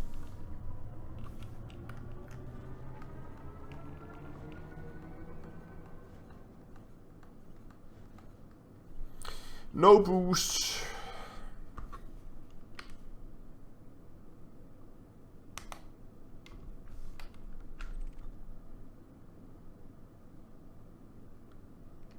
So first of all, most noticeably, of course, no materials around.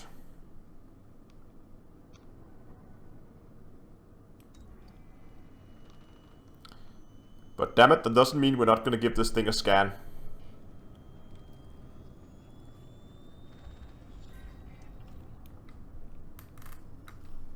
Oops, not that one. So now it has a single cargo bay.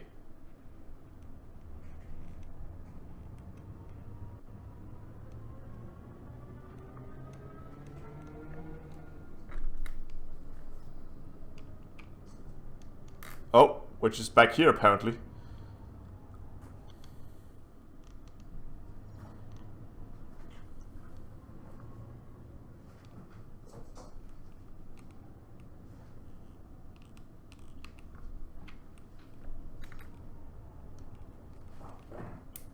And we're gonna scan this with a good old manifest scanner.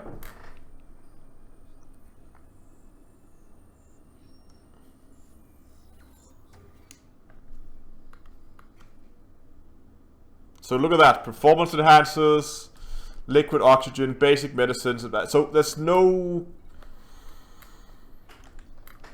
engineering materials to gain here. There's the ship lock, so we can get the route and an automated turret defense. So don't shoot. And in case, no, there's nothing around the hauler. So no more engineering materials from this, at least.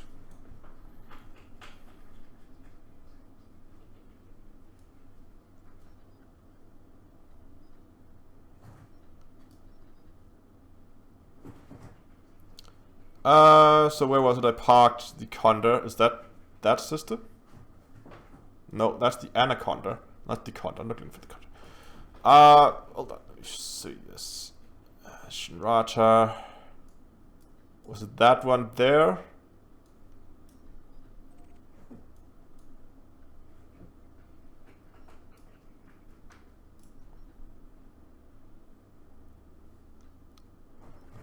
No, that's my Imperial Courier. I found it just before.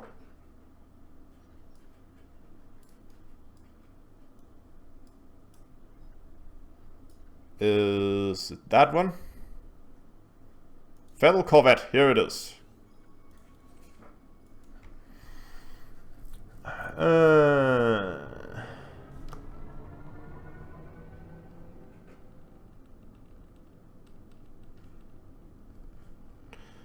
I read that you popped the hat and spawned a random selection of engineering materials. I've not tested this.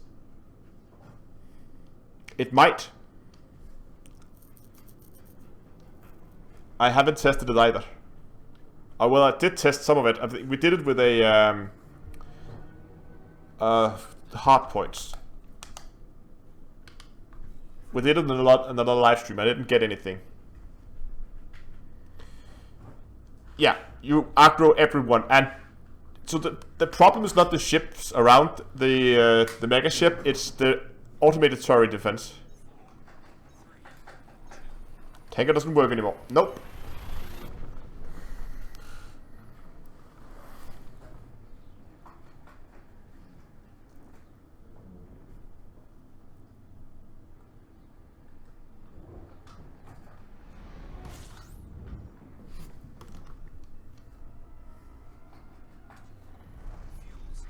And that's actually a point I want to make. We can look at the build now that we get to...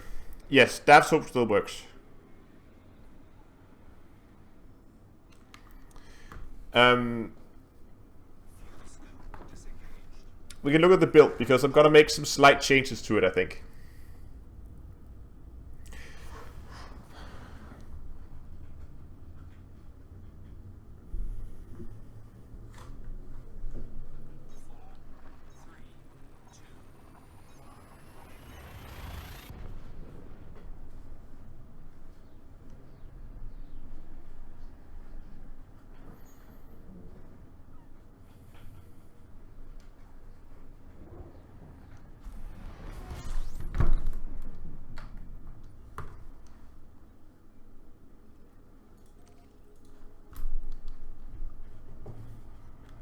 Yeah. Let's go through the CME here. Whee! Oh, Kepler Orbital. Nice.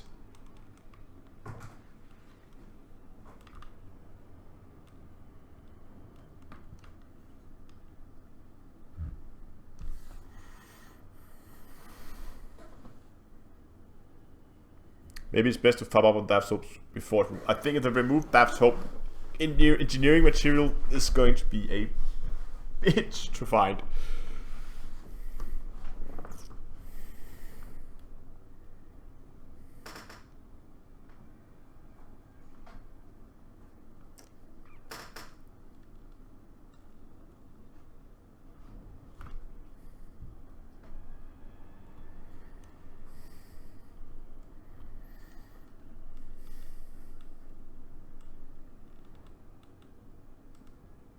Kakino, welcome to the stream.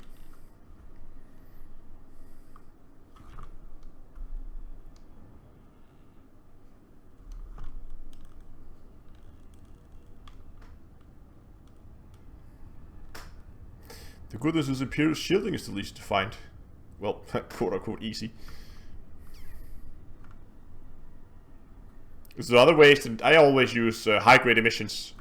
But I assume there are other ways, because high-grade emissions is not... Well, it's easy, but just takes a long time to do.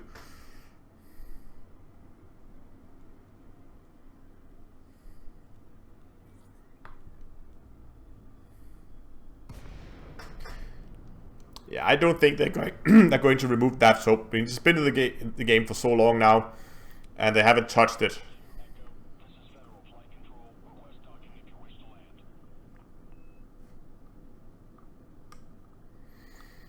David, hello. What mod do you recommend for 7A prismatic shield strength? It really depends on your build. If you're going prismatic, I assume you're going to go full hit points. So PvP maybe, I don't know. If you're going PvP, I would probably go reinforced just to get as many hit points out of that shield as possible.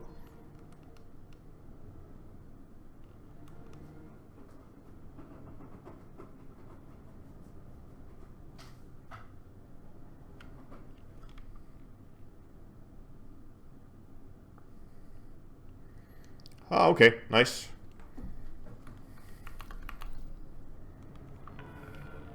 Caution.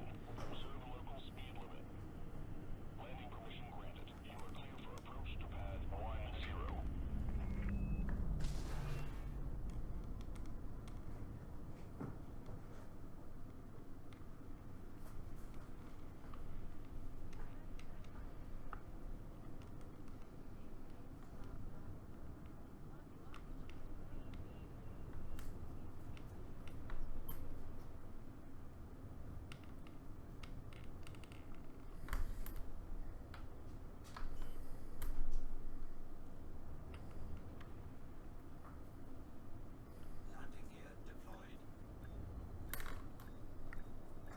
What? What do we get?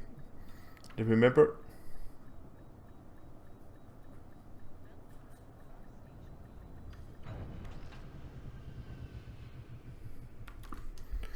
Seos, yeah.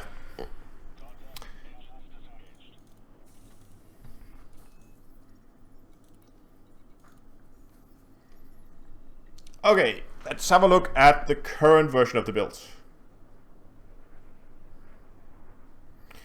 Which experimentals is better for a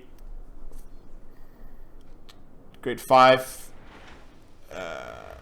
It depends. I think if you're talking a grade like a 5A frameshift drive, I think the tipping point is actually grade 5. Whether you should go for deep charge, that gives you is a deep charge called, that gives you longer or more fuel per jump, or if you go for mass management, which is better for bigger ships.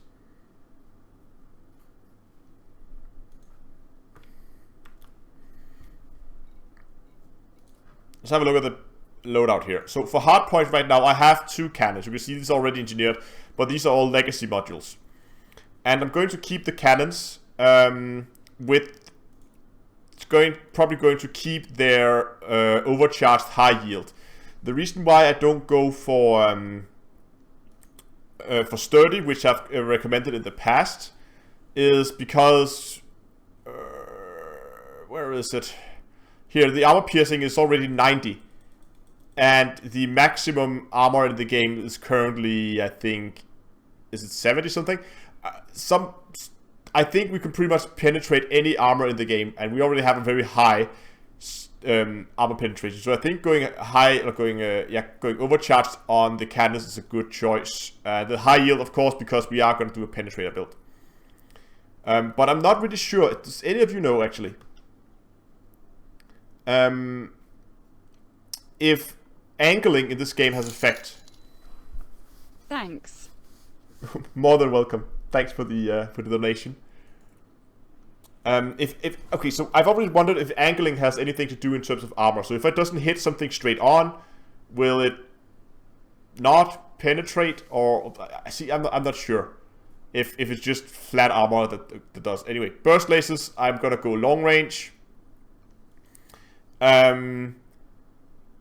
Long range because I want to have that 5, almost 6 kilometers now with the new upgrade, maximum range and fall off, so I don't get that damage fall off. All lasers have a damage fall off by default by I think it's 500 meters. That means anything, yeah, you can see it there, anything further out than 500 meters, you're gonna begin to get diminishing return. So you're always gonna get diminishing return. That's why even though you go overcharged, you might get more damage out of it, but your effective applied DPS is probably going to be lower because most of the time you're going to be shooting at stuff at 2.5, 3 kilometers. At which point you are like 3-4 times your fall off, so it doesn't really matter. And then Scrabble Spectrum because there was nothing else. There might be some new stuff that's more fun. I think this one's just long range without anything on it. I'm not sure if we're gonna put Scrabble Spectrum on it. I mean, it's fun sometimes, but it can also end up triggering like it ends up triggering chaff, which is also annoying, but definitely go long range. And then I have 2 small multi-cannons. One here, of course, high capacity magazine, because we want that to have more ammo. Corrosive shell, that's a status effect, so it doesn't matter what size cannon you use, multi-cannon. And emission munition makes people easier to target and longer, so I can target them easier, and yeah, increases their signature. So that's it. Utility mounts, this is where I'm probably going to change something up. Right now I have a heatsink launcher. Probably going to get rid of that and get a kill wound scanner instead. And then don't go with the heatsink launcher, which might seem odd because I am carrying 2 shield cell banks, a fighter hangar, a fuel scoop, some cargo. I have right now a recon collector limpet. That's because I was testing this out on a mega ship. So this one will be changed out. We can actually go and browse cargo racks and change that back to a cargo rack again, because we don't need the recon limpet controller. But we do want the collector limpets, because now of course we can just put out collector limpets whenever we're done killing stuff, and we'll get some nice engineering materials. Advanced scrubber scanners, nice, and hull reinforcements. Core internals, nothing special here, pretty much A-rate, whatever I can get my hands on. But now that we have the ship, again, there's going to be a more detailed guide on this. And I should mention that I'm also going to engineer 2 huge multi-cannons. The fix for the kill wheel scanner will be later this week. But I will also, while we're talking about this, I will also engineer 2 huge multi-cannons where it's overcharged and something else, not sure what. But the reason why I have 2 types of weapons is if I want to go and hunt big ships, like, and if we're going to go to, let's say, a conflict zone, I would definitely fit cannons, because I'm expecting to kill more larger ship. Whereas if I'm going to go to maybe a place where I would expect to find smaller ships, let's say a compromised nav beacon, then I would fit multi-cannons. And it's also because it's a different play style, so I like to swap. Sometimes I go cannons, sometimes I go multi-cannons. It really depends on the mood and what I'm doing. So I'm going to engineer both. But for now we have the cannons with us. And the first thing we're going to do is we're going to find an engineer that can help us upgrade our frameshift drive, which we can do. Wait, so shield generator, that is that Lee Chong? I guess it is. Wow, okay, this is still zoomed in. Yes, it is Lee Chong. And if we go core internals, frame, shift drive, increase range. That's Farseer and Elvira Matuk, of course. I should know this. So we look where he is at, because we need to go to him at some point. Okay, he's all the way out there. Fair enough. Elvira Matuk. Okay, so that was there and there. And what about Farseer?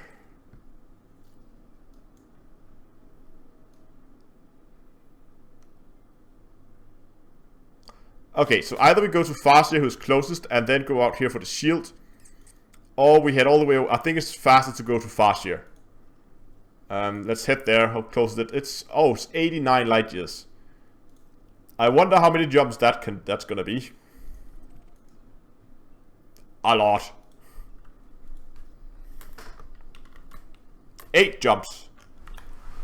There we go.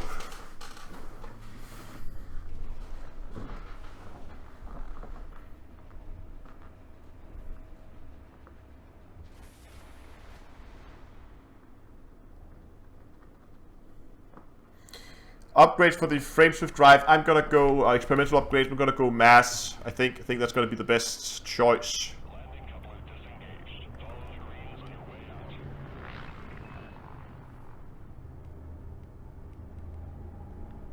out. Oh, that's a little high. Am I really stuck? There we go.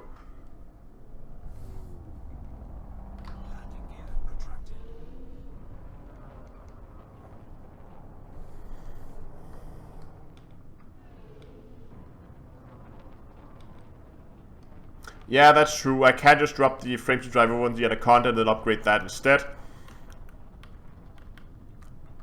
But I would rather do it this way. How much buff are bulk passenger missions getting in the end of the week? No idea. Absolutely no idea. 10,000.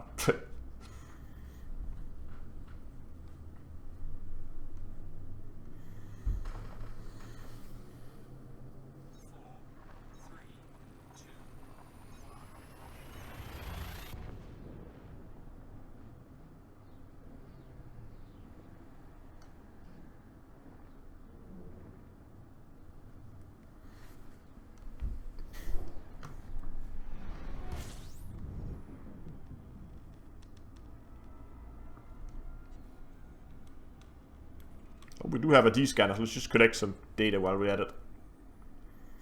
But no, one of the changes I want to do is, because as the ship is now, I can pretty much tank almost anything in the game. Not including Dargoids and stuff like that, but normal NPCs, I can take care of most things and kill most of it without running out of shield. And I don't even have to use my shield cell banks. That means that I would only use my shield cell banks in emergencies. That's my emergency backup. And it would be nice, of course, to be able to fire off a heat sink so I don't overheat, but it doesn't matter if I overheat for a few seconds while I recharge my shield. I just have to be careful that I don't overheat too much. So I can go without the heatsink and then probably change it out for a kill-worn scanner just to be able to collect that little bit extra of cash if we're out collecting.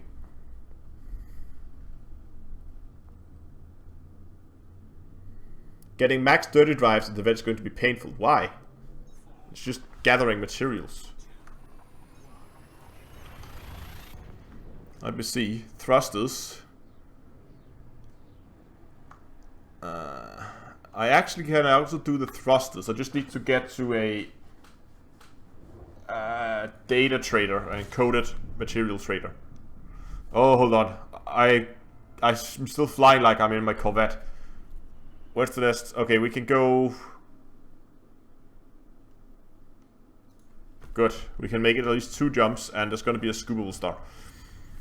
I haven't looked at the special upgrades for the thrusters. That might be a good thing to go for next. Core internals. Thrusters, dirty drives.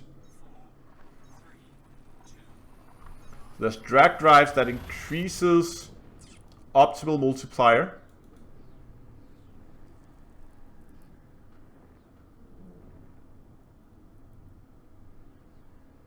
And then there's drive distributor that just increases optimal mass.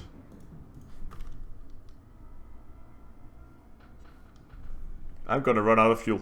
The next one should be scoopable. So what do you guys think is gonna be best? Is it going to go drive distributor?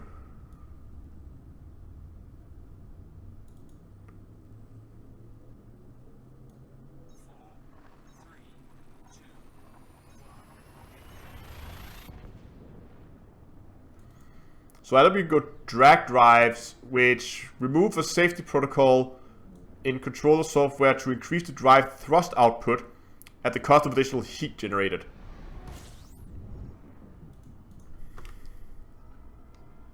So I guess drag drives is just going to be more speed, whereas drive distributor is probably the better choice here, because that is enhanced fuel and thrust balancing across the drive to improve mass curve efficiencies. That should make it more maneuverable. I think I'm gonna go drive distributor. Wait, am I overheating? Tapped out of the game. No, not quite yet. How many jumps do we have left? 3 jumps?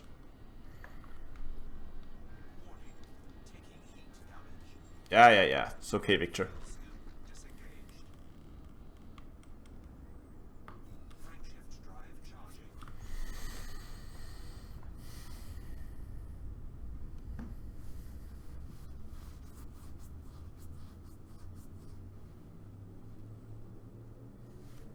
Drag drives on your large ships. Why?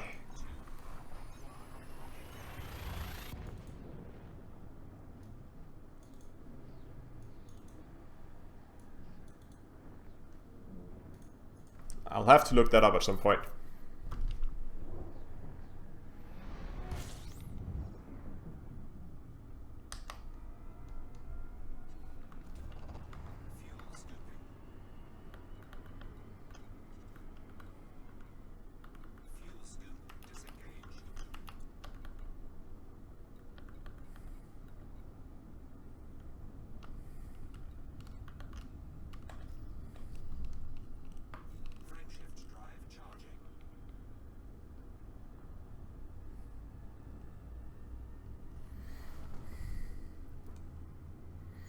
"21 light years jump. I wish I had 21 light years. I have 14. Let's see what happens after this upgrade, though. Always drag them, except for high performance thrusters. Okay, drag drives it is, apparently. Seems to be the way to go.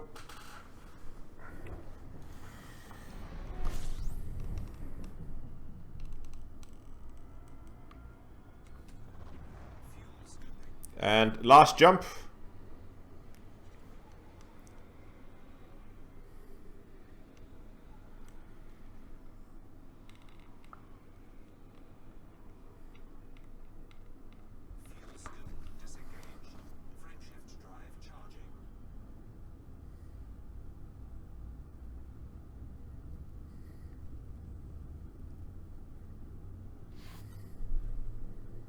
What? Why is this chat window so delayed?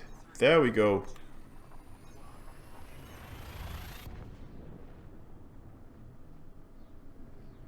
Wow, it was just way, way, way behind.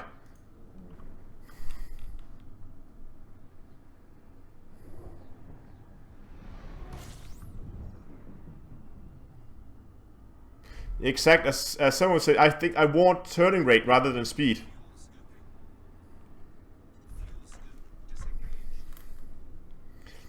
Minimum mass / optimal mass only really comes into play trying to keep small ships speedy.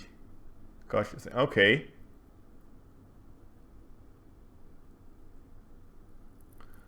Can you switch between experimentals once? Yeah, you can.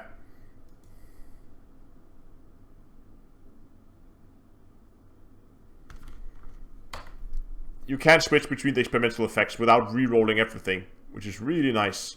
So you can always just try it.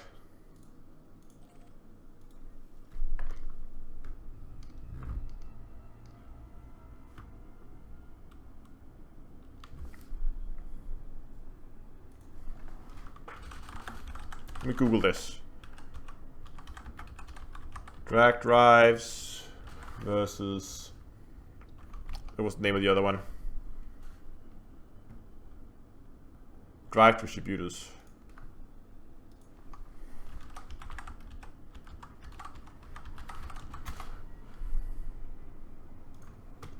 Yeah, I'm not looking forward to getting this thing down to Palin. When I'm going to Palin with this thing, I'm going to ship it down there.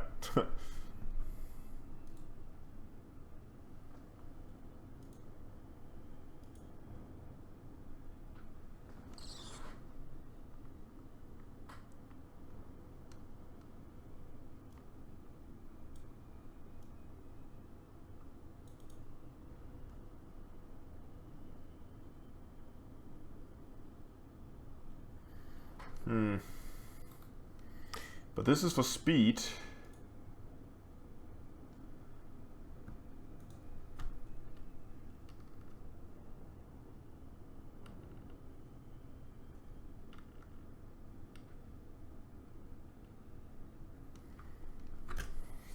I will have to look that up once I get the.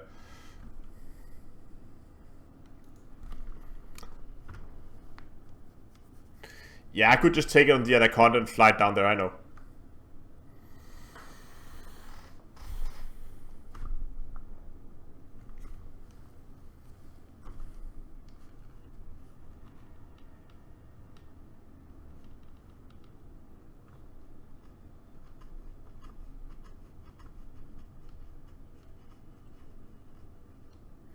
That's an option as well. Don't have to ship, or don't have to transfer the whole ship. I just transfer the module and then put it on an Anaconda when I'm down there. And then ship the module back.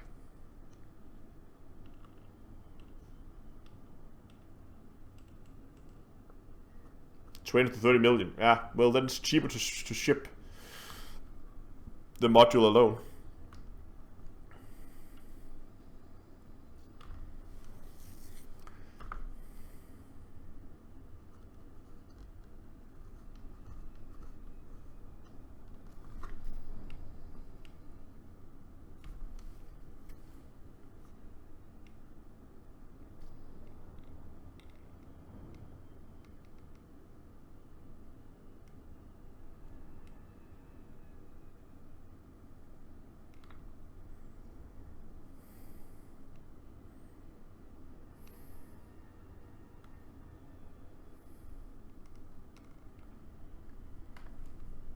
Wow, we were coming down way too steep here.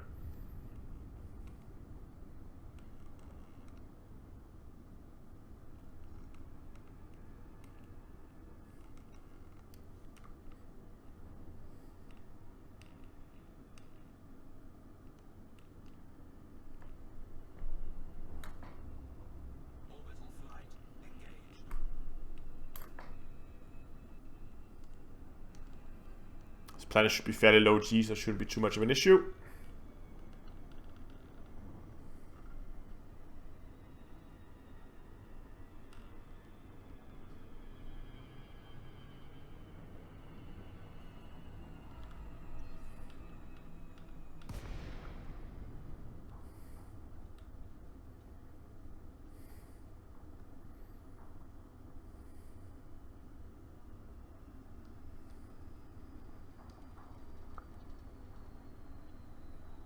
And here we are.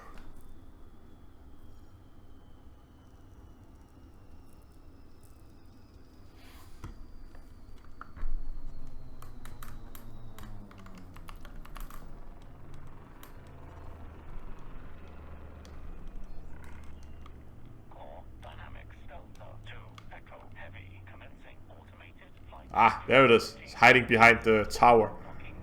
Couldn't find my landing pad.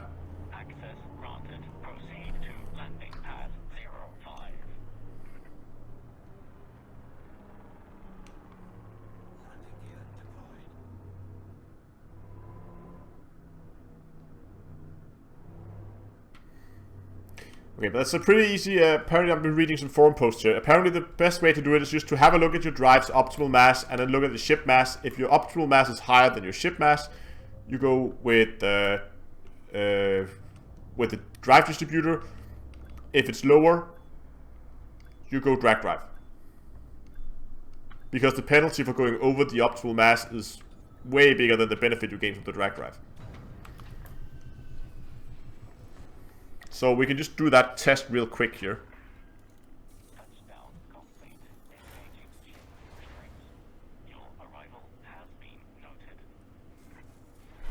Yeah, as I said, yes, I can do it in that content. Now we're going to do it this way. Maybe with some of the other modules, I'm going to move them over.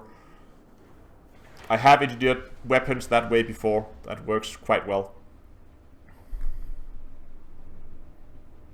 That's okay, Darren.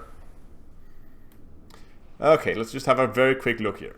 And ship total mass fueled, fully fueled as well here. Hold on, no, that's empty, fully fueled, fully cargoed. Don't have 500 tons of cargo. So that must be empty. That's fully laden, and that's with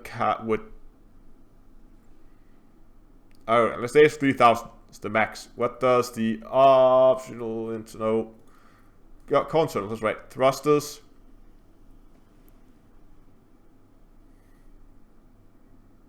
So you can see here my optimal mass. I'm actually exceeding my maximum mass right now because I'm pretty darn heavy.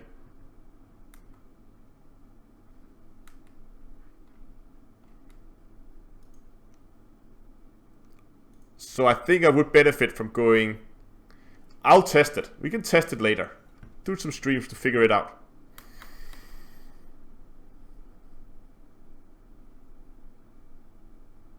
that's why I like to do it, because if I take the ship down there with all the equipment, I know exactly how it's going to perform, and I have the opportunity to take it up, try to spin it around, see how it performs, and if I don't like it, go back down and do it again. Okay, we're gonna go with a frameshift drive, and we're gonna select that. Convert module, yes. Increase range.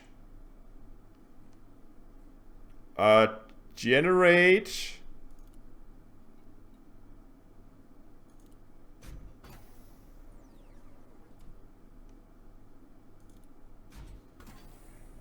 Nice, that was nice. A lot of that time. That was 3, 4, 5, 6, 7, 8, and we're done. Experimental effect. Mass management, I guess. Let's try both of them. What are we at right now? We are at 1506. So let's start with a deep charge. This is the one I'm expecting not to work. Hey, Ollie. Nice to see you again. Let's try to get this. That puts us at 15.62. What if we go mass management? 15.66. So it gives us slightly more. Doesn't really do that much of a difference. But it means that we don't use more fuel, so we should be able to have a further range. So that's nice. Okay. We're still pretty heavy, but that's okay. So that's the jump. That's the drive. First module down. First module is now done. I'll put this in my spreadsheet. Done. And on that list, I'll put frame shift drive. Nice.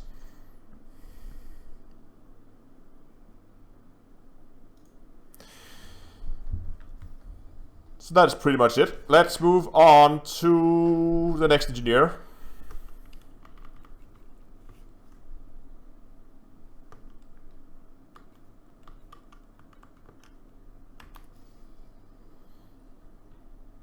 Where is Nicho? He is now far away though.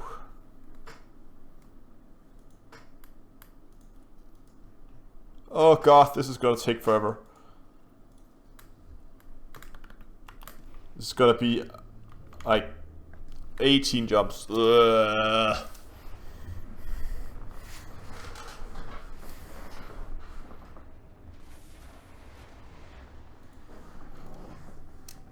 And there are floating rocks inside the hangar.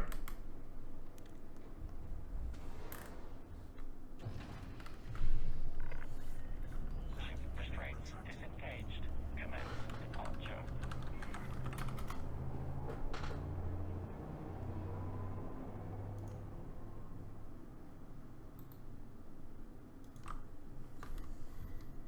Yes, my vet is very, very heavy. And that's why I think I'm going to try to see if I can do a little bit of mass management on this thing.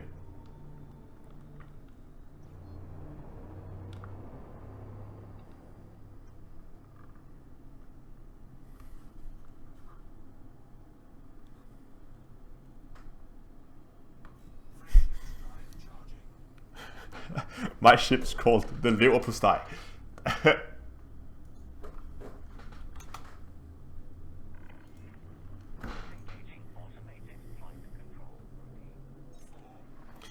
What weapons would you recommend? I like the... okay, so I've been testing a lot of weapons. I've not been testing all the new Guardian weapons, but I don't think they're going to be that effective when it comes to PvE. At least not against other ships and Thargoids. So I really prefer the high-yield cannons. I think that's an absolutely wonderful build. I can't figure out if overcharged or sturdy is better. I think I like overcharged more, even though sturdy is nice, but...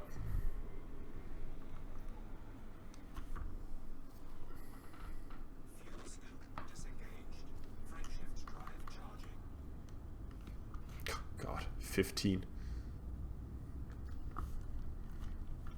It wasn't much of an improvement, but it was an improvement, which is nice.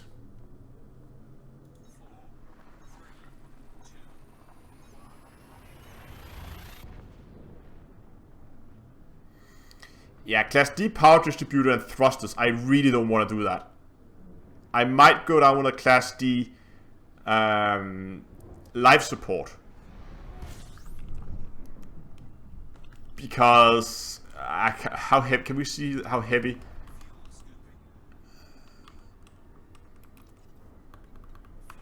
Okay, let me see how much mass do we save. Oh, let's keep on jumping, otherwise we're never gonna get there. Let's see how much mass you save by actually go down. Let's see here, a Federal Corvette, and if we go live support,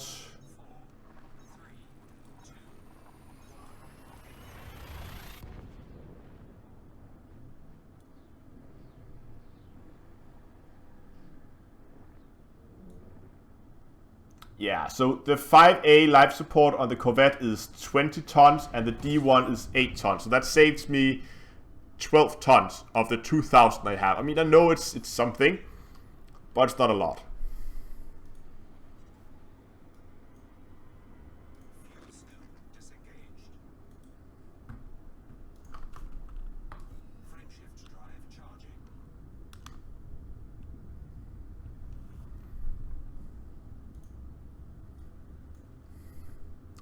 Ooh, but you know what might be interesting? If we can get...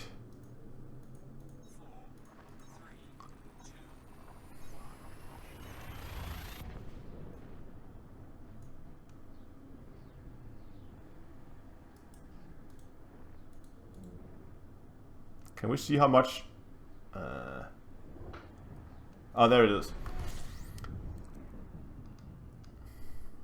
I might be able to... if I can get a 7A Guardian power plant to work on it. If I can make that thing power it, then we should be good. Because the 8A... that should save me about 40 tons. And you're right, I could still... Yeah, lightweight scanners, because right now I have long-range scanners, which makes them outrageously heavy. So I think that going lightweight on the scanners might be a good idea. Sensors, here we go. Where's the sensors? So the 8A sensors... Actually, just jump back here.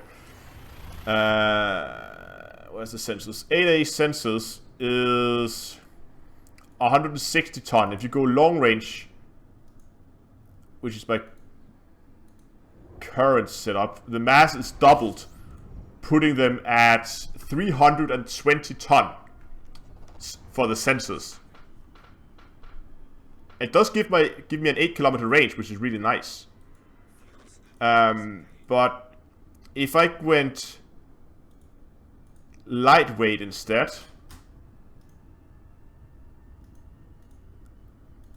I would actually lose 300 tons by going lightweight sensors. Oh wait, you don't lose range? What? Wait, did I do this wrong? Hold on, I cannot see chat right now if you guys are writing anything. Test this out. Federal Corvette. Sensors. If I go A-rated sensors and I go long range and go full tilt on that, I end up with 320 tons. But if I go A-rate and go... There's no experimental effects for sensors, okay. Go lightweight, 32 tons.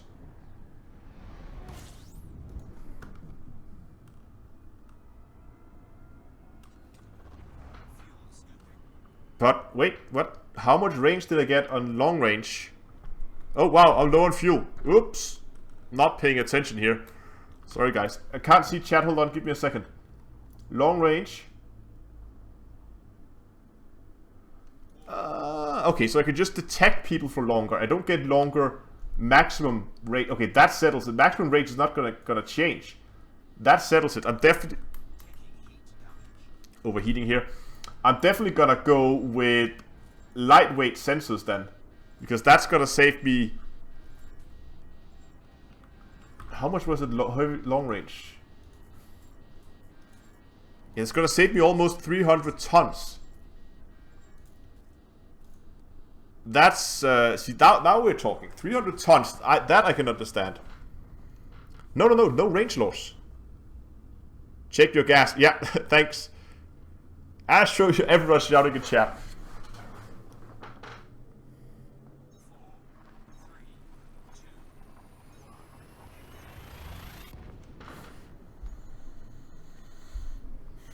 I definitely think saving those 300 tons would really help. And if I could save a little, if I could save 40 tons on, I mean, 40 tons here, 40 tons there, definitely worth it, I think.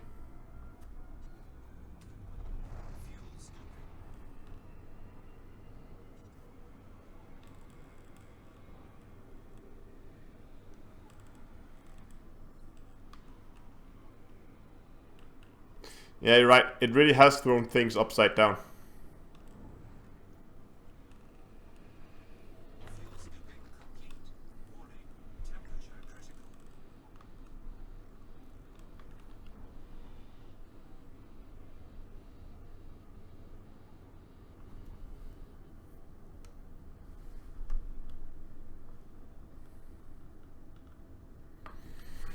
Yeah, but the main thing is the 3,000 tons that the thing weighs right now cannot be handled by the drives. So I need to figure out a way to improve upon that. Because if I go and look at my thrusters and I go 5/8 thrusters, I can see here my maximum mass in the new system here is going, if I go dirty drives,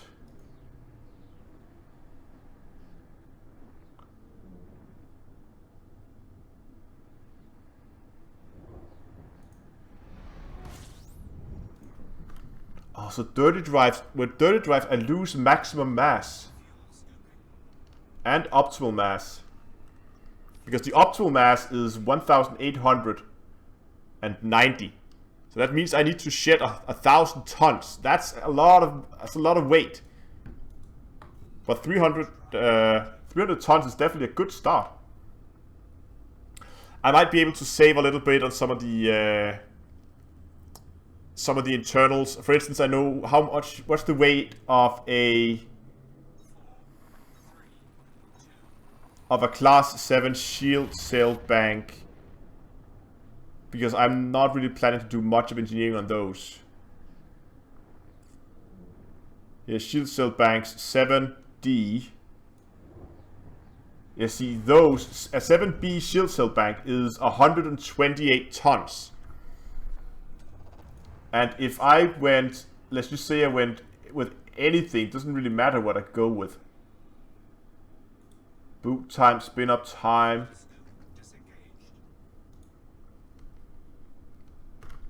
Get less, I get it quick. Okay.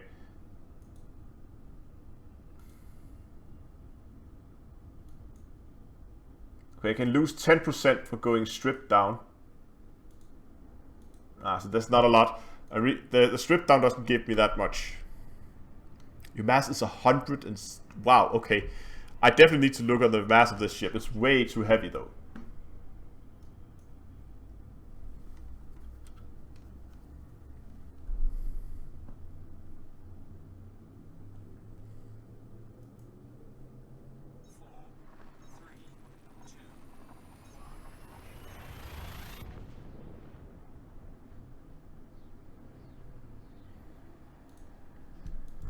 I will see what I can do to try and strip it down for weight, because that's definitely going to help me a ton.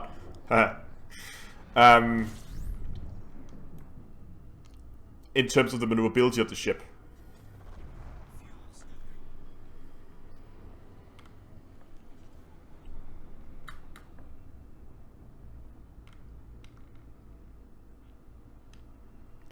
Unless I misread the outfitting.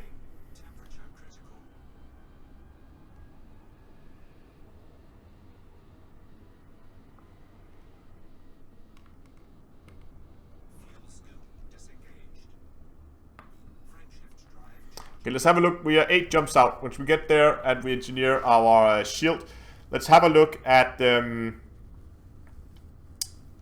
Let's have a look at the outfitting again, because I might have misread the mass of the ship.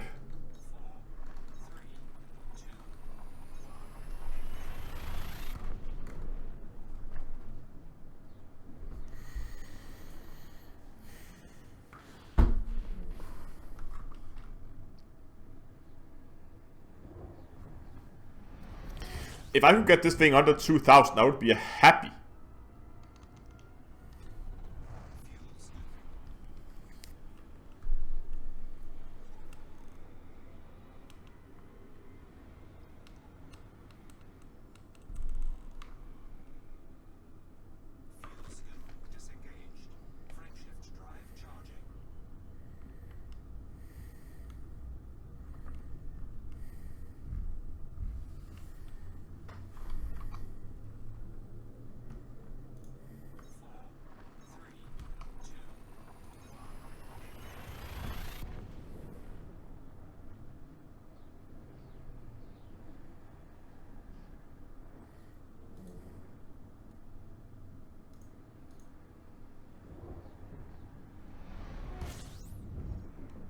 Oh, I'll get back into the game.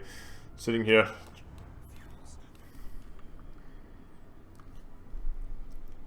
Looking at the stream options here. Oh, could we pause that? Thank you. There we go. And where's chat? There's chat.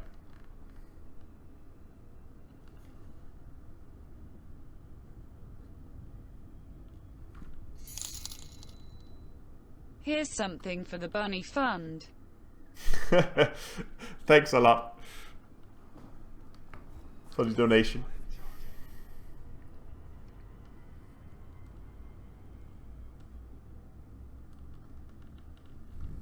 Can someone give a link to the Google Sheet again, please? Yeah, I can. If I can find me link.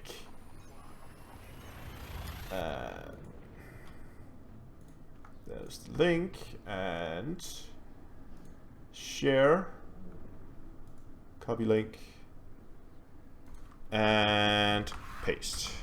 There you go.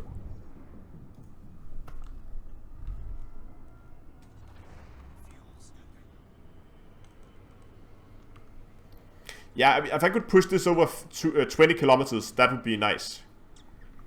That would be that would make it a lot more maneuverable to move around, because you get a double return on your jump range, at least to a certain degree. Because when you have a very short, let's say I want to go from like down here to up here, if I have a short jump range, I have to go like this, because I have to jump between all the stars where I can actually jump. Whereas if I have a longer jump range, I can go more in a more direct route rather than like bouncing up and down. So not only with a short jump range, you have to go a further route because you're zigzagging your way there, which further increases the jump. If you have a longer jump range, you can go in a more direct route. So you actually get a double up on your investment on jump range. So that's why I think trying to keep that high is very, very good.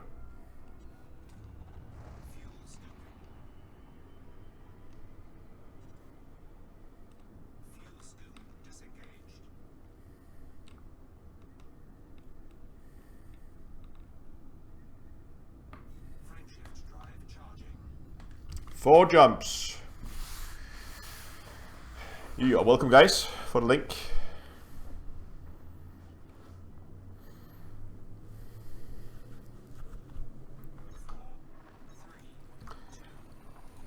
And once we are at the destination, you know what? Maybe I should actually do it now, while we're jumping here. I'm going to show you a little trick that you might find very useful. Once I'm not dying and flying into a big ball of plasma.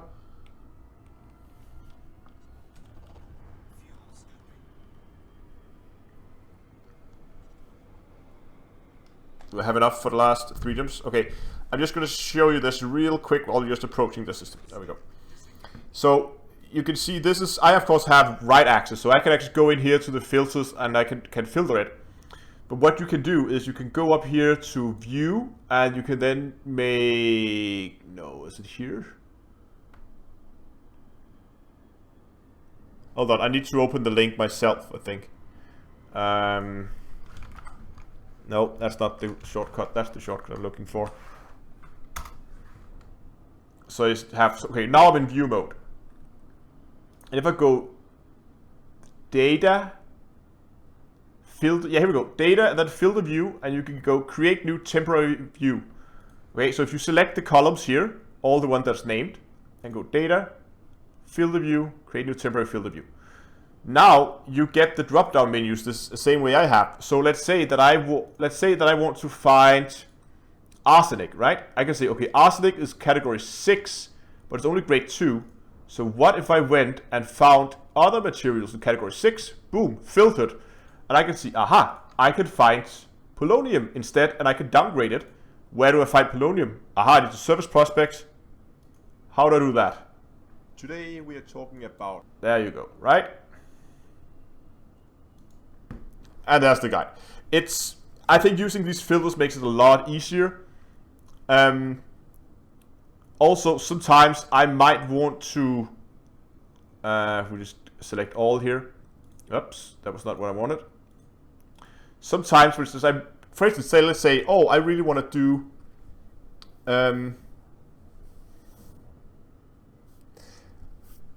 if there are some of the grades that are incorrect, let me know. Please send it to me either on Discord or in an email. Both are in the description below, because I've been trying to keep this up to date, but stuff changed all the time. Say autonomy is grade 4. It says that is grade 4. Okay, yeah, I can see that. Let's look at the CAD grade 7. But what is grade 4 then in category 7? Okay, there's some things that have changed and I have to run. Probably it looks like the raw materials are a bit off, but I'll run those through and update that at some later point.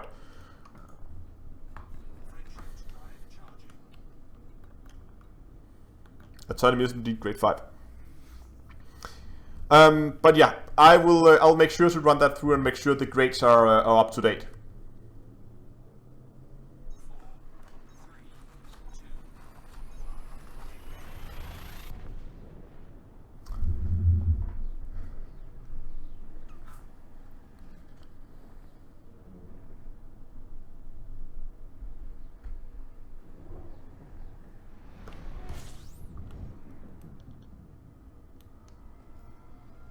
Two more jumps.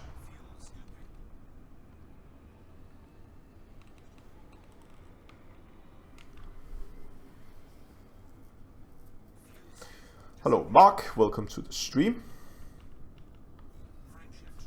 Last portion of it, at least.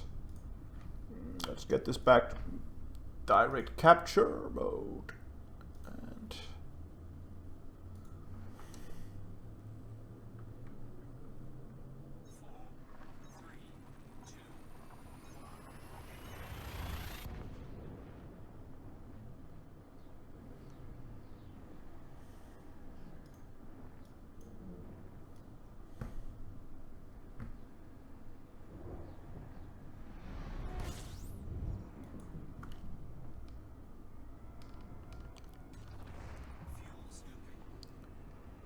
oh, that's why. Darren says here that raw materials are mismatched matched from in-game. There are no grade 5 raws materials in terms of material. Yeah, okay, so that's why.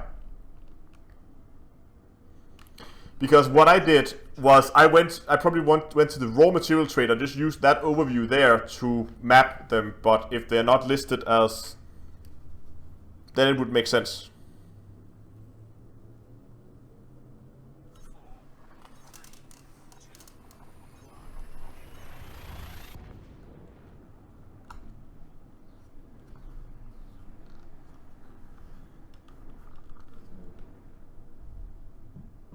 Yeah, we're gonna look at the shields now, actually, because I think we are currently in system.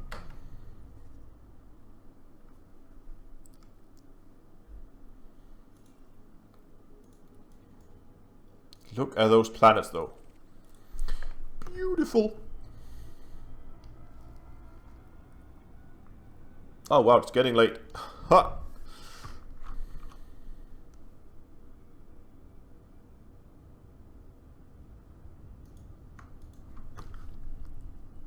So we get less for downgrading. No, Proof, I think what it is that if you look at, if you take Autonomy, it here is listed as a grade 5, but if you go to a raw materials trader, it will be listed as a grade 4.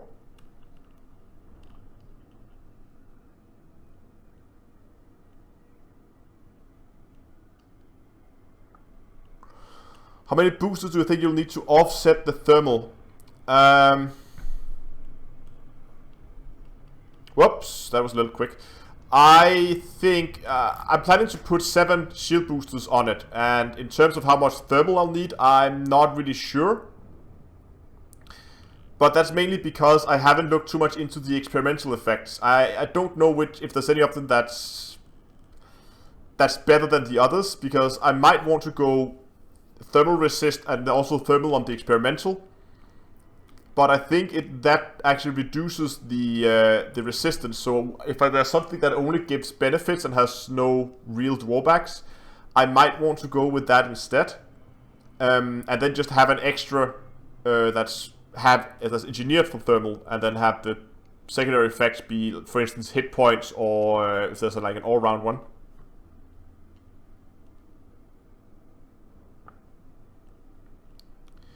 Yes, I'm pretty sure that when you trade, it's listed as grade 4, so you don't get the 81-to-1 ratio to grade 1.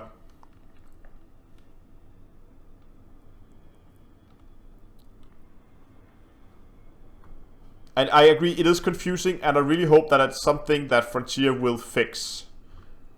Because it is a little annoying.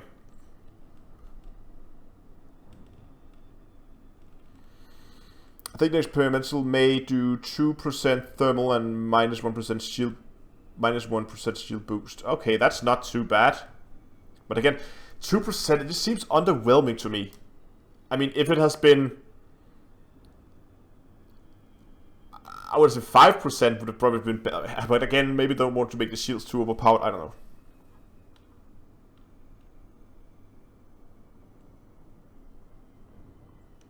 But I don't think I need that much. I'm not sure what I'm gonna need. I'll have to look at this.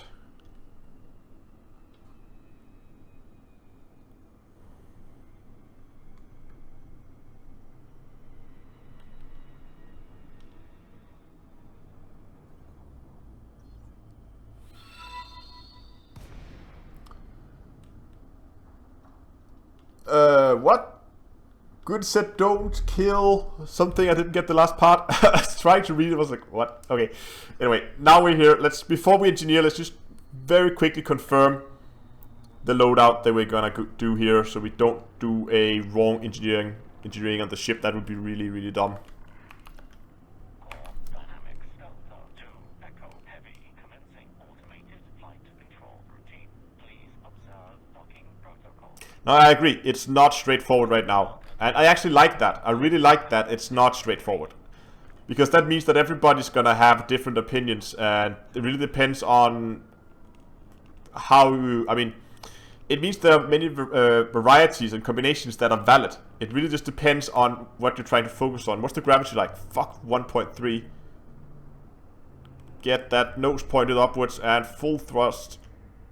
There we go. Ship's under control.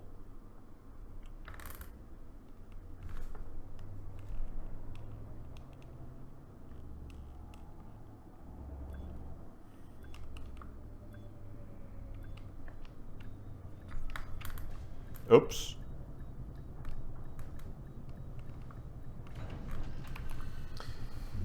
Okay, first step, we need to get into refuel. Let's jump to outfitting, and while we do this, let's just have a very quick look here and see if we can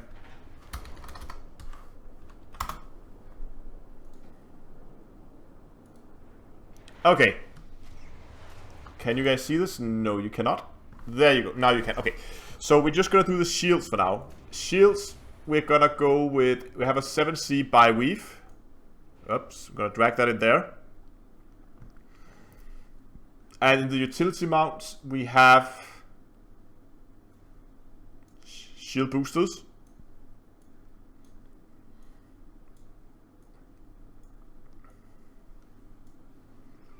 And we're gonna put 7 of them in there. Okay. So where can we see? Here we can see the shields. We can see the shield strength here. And here we can see the resistance of the different modules. Now, what I'm thinking is I want to go reinforced. Because as you can see, the regen rate here is not affected. If this is correct, we need to confirm it in game.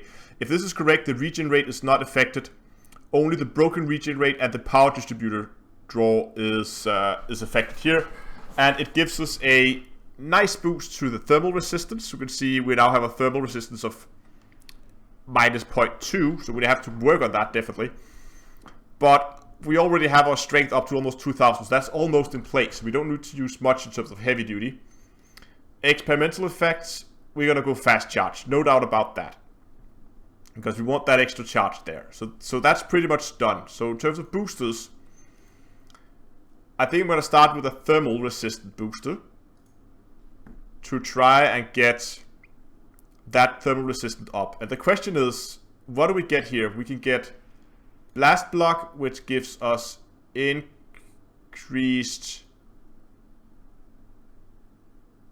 explosive resistance and decreases the other one. Why don't we go here and go heavy duty so we can see the resistance maybe.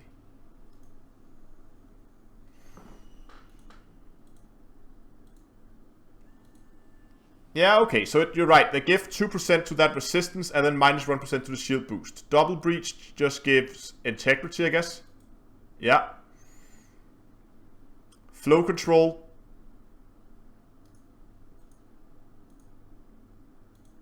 Reduces power draw. Force block, kinetic. Supercapacitor gives minus 2. See, supercapacitor is bad because that's minus 2% to all resistance. Oh, but it's a huge increase in the hit points though. But I think that I'm gonna do thermal and thermal block.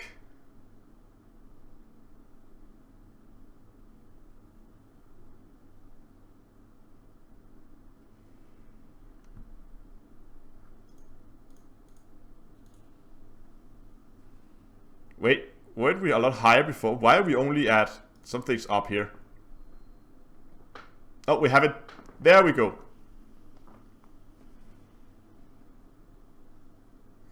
This is... you would probably recognize it if I show you the old version of it.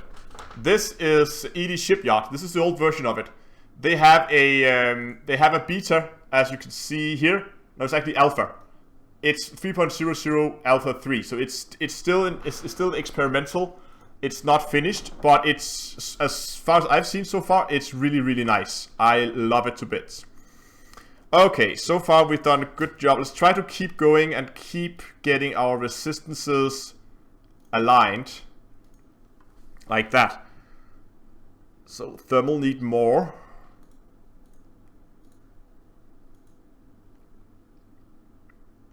So now we got the resistance to a point where they're pretty much close to being identical. We actually got a little bit extra here. So what would happen if we then went for... What if we went force block here, here, and here? Oh, no, there. See, now they're pretty much the same, those two. So if we go force block, and then supercapacitor, that gives us that extra shield. Then we might have to go heavy duty. Just make sure that this is all applied.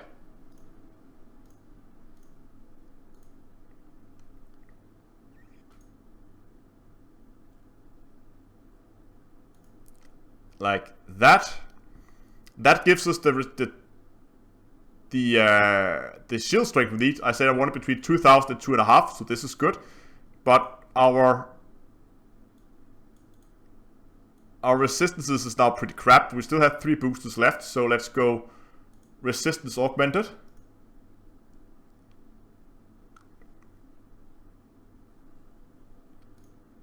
Ah, you know what? What would happen if we get... Ooh, hold on. If instead of heavy duty, we go resistance augmented with supercapacitor. Like that. And the same thing here. Resistance augmented with supercapacitor. Like so. See, now we're getting somewhere. And resistance augmented with supercapacitor. Like that.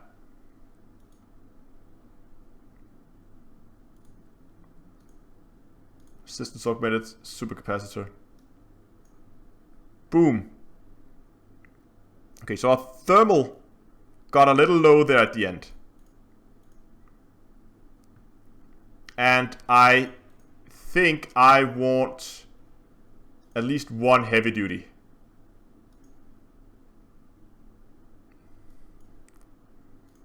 And then maybe go, so heavy duty supercapacitor, then thermal, thermal, thermal, force block, force block. So now we don't need the force block. Now we actually need the more thermal resistance. So we go thermal, thermal. And here we go supercapacitor. We can change that over to thermal as well. Okay, let's just try to make this one thermal and thermal there. Just see what happens.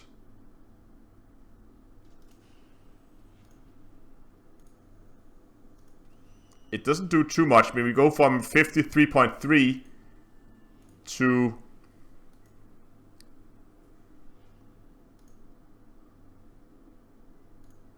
I think I like this better, to be honest. That extremely high kinetic is really nice. I think this is something, probably something like this I wanted to go for. Like thermal, thermal, thermal, resist, resist, resist, and a single heavy duty.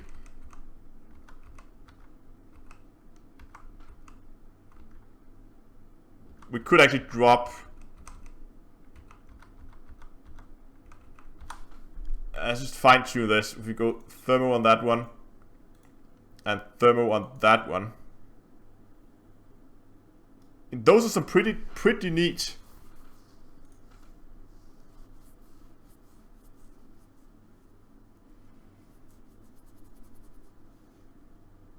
I think I like this one better. I know we lose a little bit of hit points, but again, gaining resistance for losing hit points is okay because our increase here. But again, this is definitely something I would want to go for. What is this?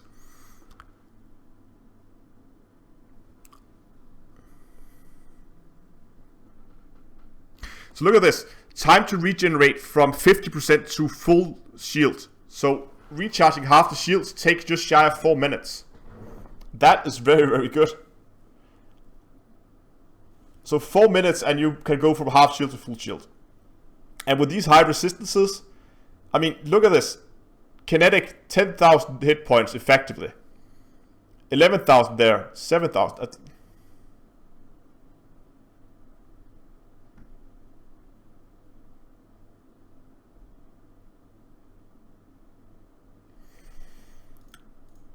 But what would happen if we dropped that heavy duty and gave that another resistance augment? We're down to 1800, yes. And then...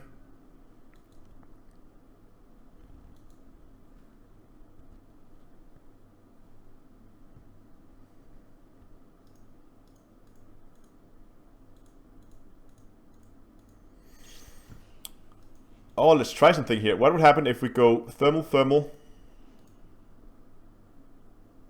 and then thermal on this one? Boom. Thermal on this one.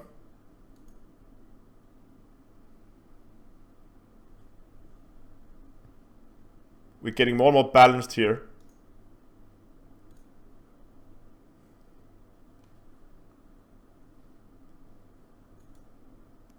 Thermal.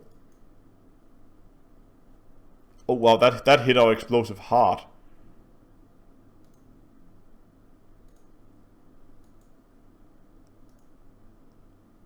This one could work as well.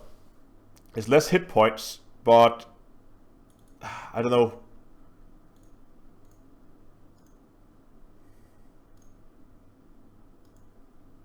I just like that little bit extra hit points. Oh, that tanked our kinetic resistance.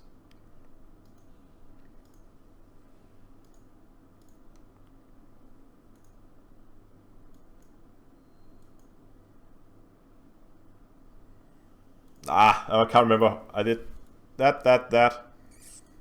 This one was resistance augmented. This one was resistance augmented, I think.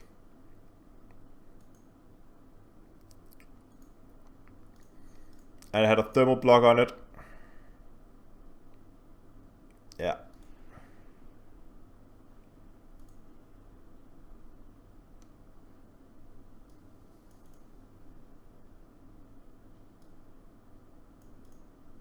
What about dropping the regen from the reinforced and adding the resistance?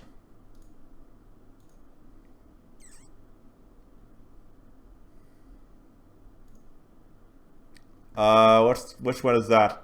Fast charge, double breached, high cap, mid weave,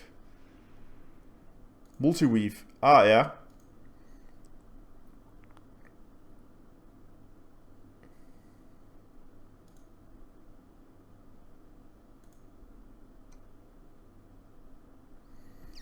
I went with thermal, fast shield gen, and pure resistance supercapacitor shield boosters. Okay, so you said you went with, let's try that.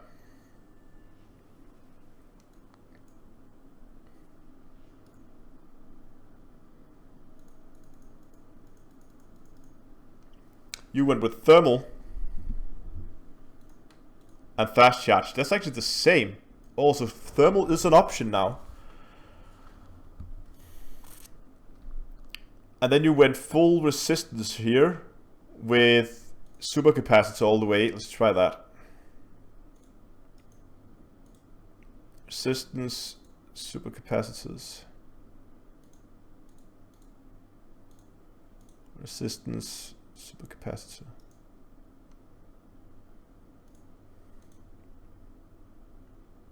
This is resistant augmented supercapacitor.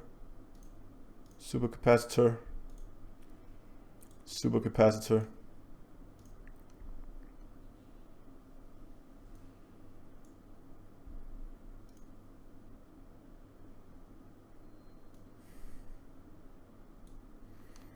Okay, the resistance, I must admit, is pretty darn neat. I'm not too keen on the low hit points. I might go with a single heavy duty then.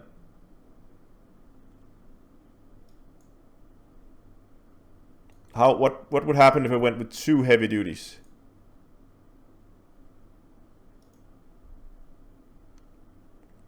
Okay, this is actually pretty good as well.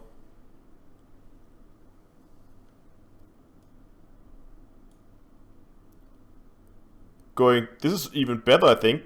I got over 2,000 hit points and my resistance is high.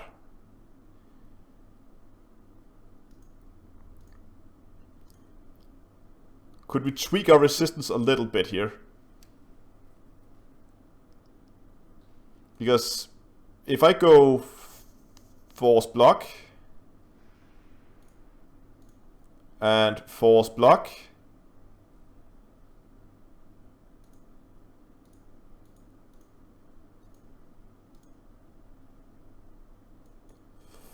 okay, we don't get much for that force block, we lose.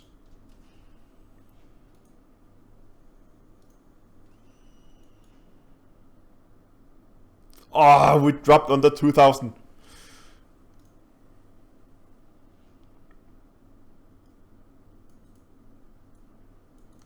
What's my shield like right now?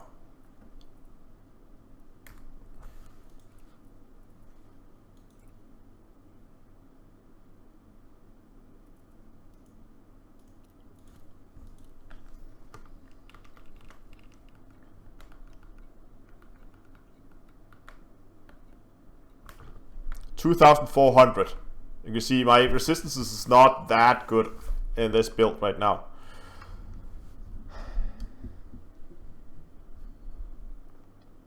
Yeah, see, yeah, I know I was supposed to be engineering right now, but this is very, very interesting. Because I agree that the thermal, I want to keep the fast charge. I know we can get more resistance the other way, but the thermal is definitely an option.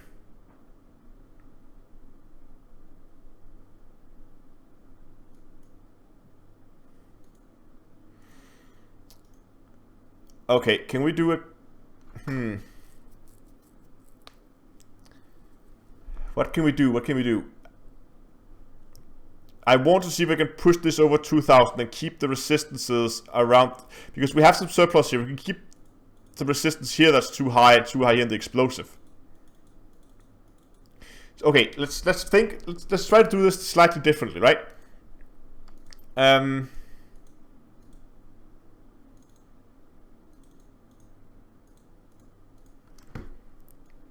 Let's try to put fresh start, because if we're gonna, instead of looking at trying to focus on how we can increase certain resistances, how about we focus on getting all the resistances the same level to start with, so getting the explosive resistance down. So what can we do to lower our explosive resistance? I know it sounds silly. This is minus 4%, and it's minus 4% here. Heavy duty does nothing. So what if we just not went with any, just went with these instead?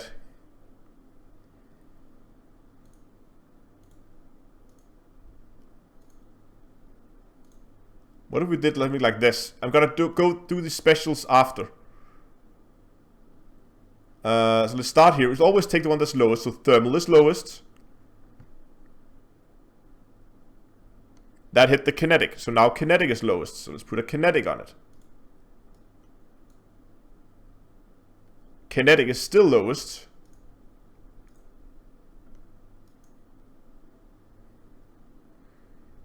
Now explosive is lowest.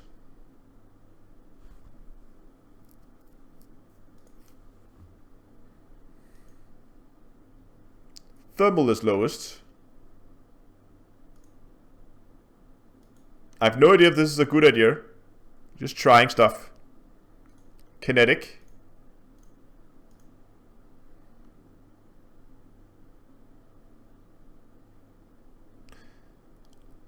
And then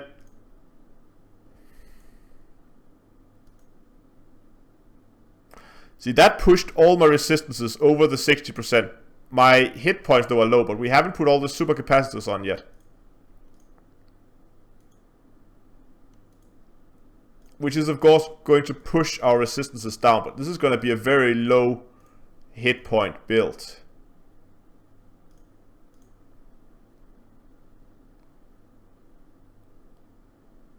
Yes, I feel like I need to like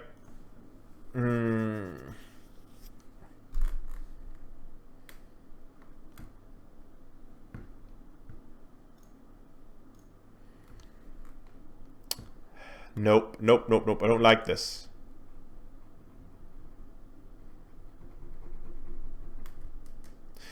Okay, so what's the problem here? The problem is that the supercapacitors reduce our resistance.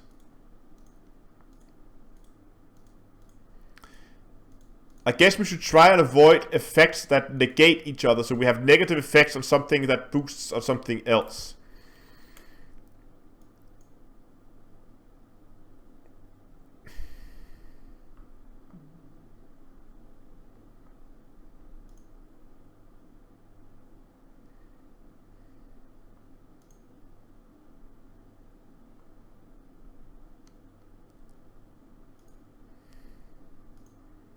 What if we went and set heavy duty? Again, clean slate.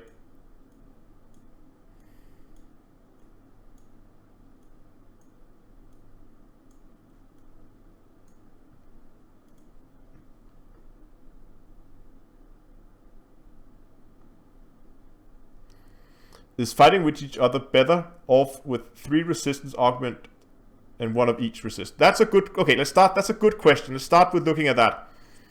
So if we go with 1 blast, 1 kinetic, and one thermal.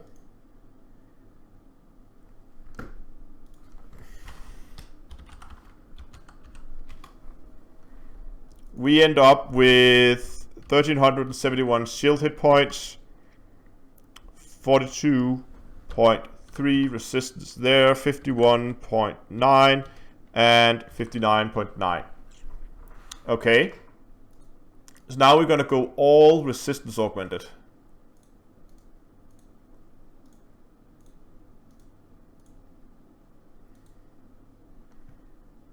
In which case, our hit points are the same. Kinetic resistance is higher.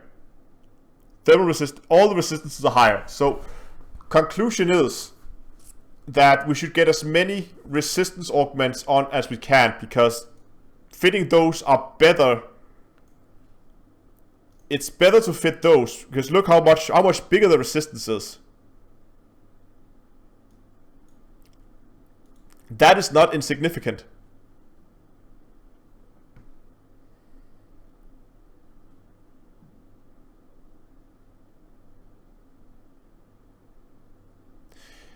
The resistance you get from one resistance augment booster nowhere near makes up for the raw megajoule you get from a heavy duty booster.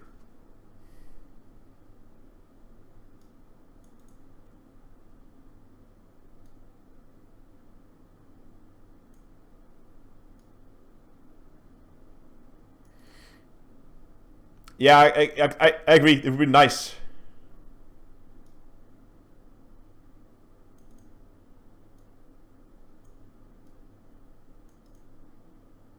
Yeah, I know it's a low hit point build.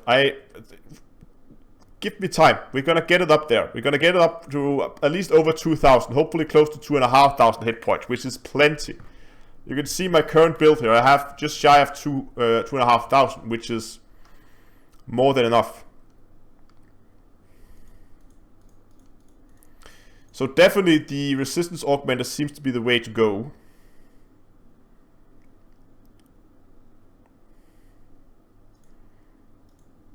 So what if we just go resistance augmented here?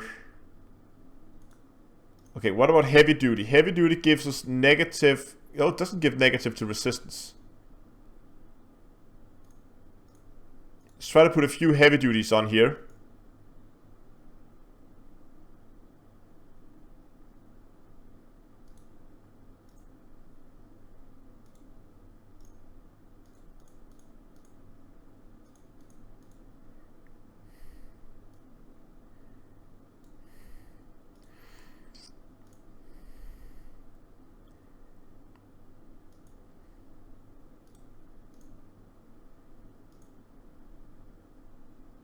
Force block, force block.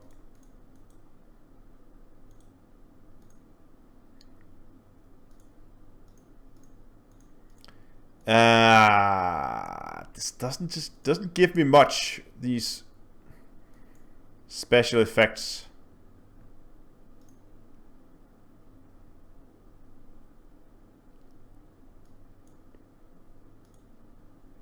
So I want to push this over 60.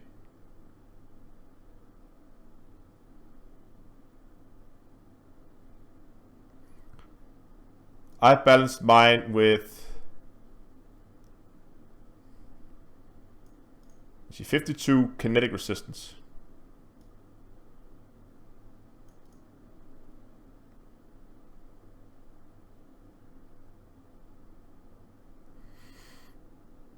Yeah, I'll have to sort this out. But thanks a lot for joining. We definitely had better builds than this. Let's try again, do a reset.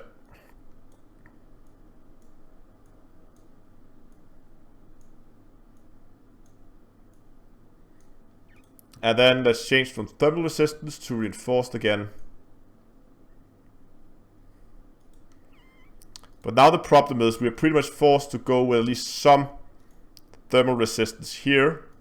So let's get as few as we can.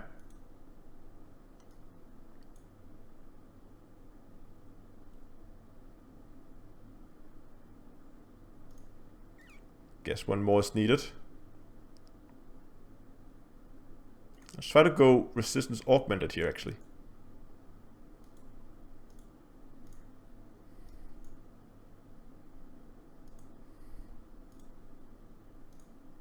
Resistance augmented there.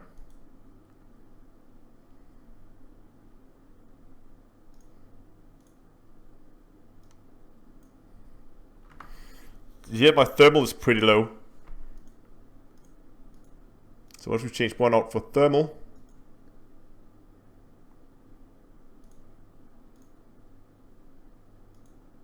I just keep doing this until our kinetic. And that is pretty much balanced.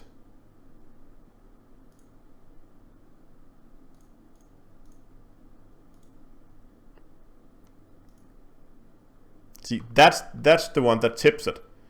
So that needs to be resistance augmented. And then put heavy duty on this one to gain those hit points. And now we just need to see if we can push our thermal resistance up with thermal block.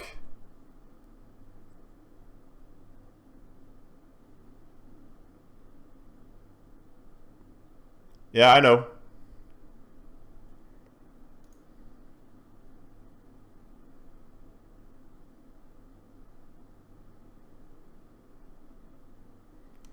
Make sure you can take out torps. I've never encountered torps. This is a PvE ship. It's not a PvP ship.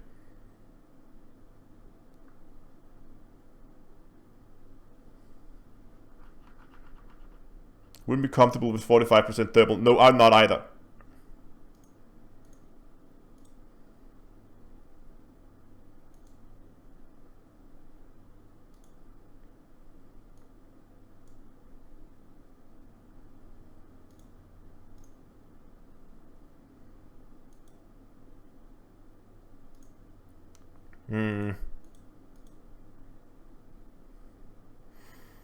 See, not really moving this anywhere right now. Thermal, thermal, thermal, thermal. Resist, resist. Heavy duty. What if this one goes resistance as well? It doesn't move my thermals much. So let's just switch one more over to thermal. Oh no, now we're really low here.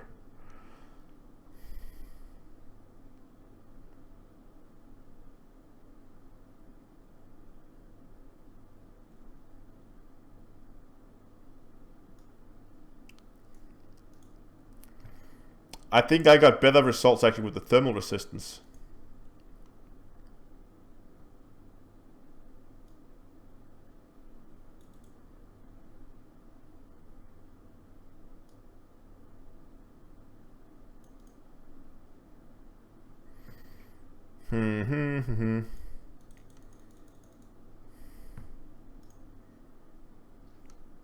Okay, one last try. I think so far I've been getting the best results from using thermal on thermal flash charge.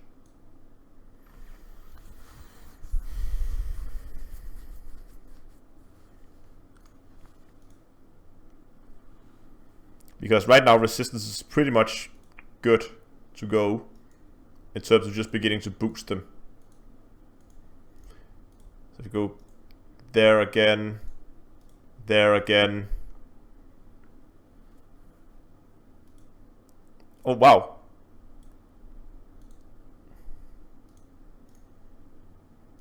Can we put like one force block?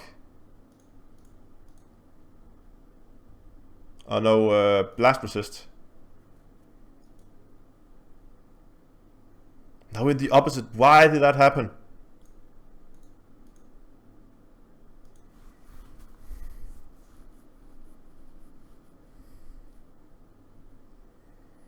Can feel a graph coming. Yeah.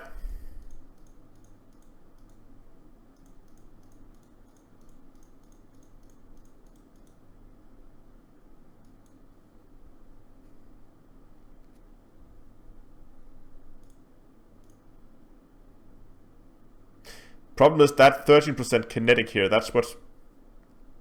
Damn it.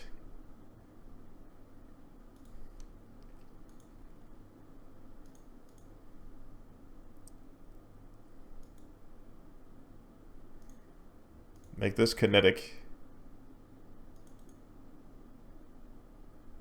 Oh, here we go. Look at that. Now we got the resistance aligned. Pretty much.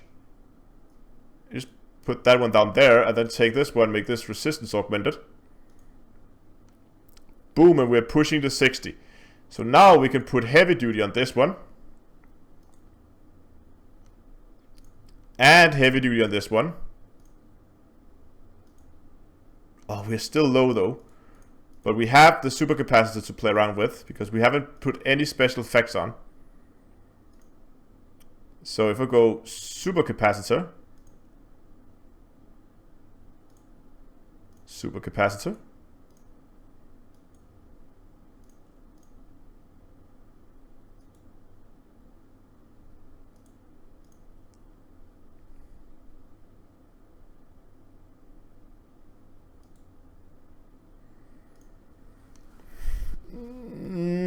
Now I'm just getting low on hit points.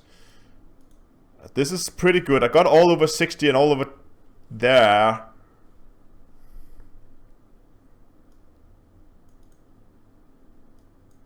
Yeah, I would love to drop the explosive, because I wouldn't mind dumping the explosive resistance, but I'm not sure how I can do that effectively.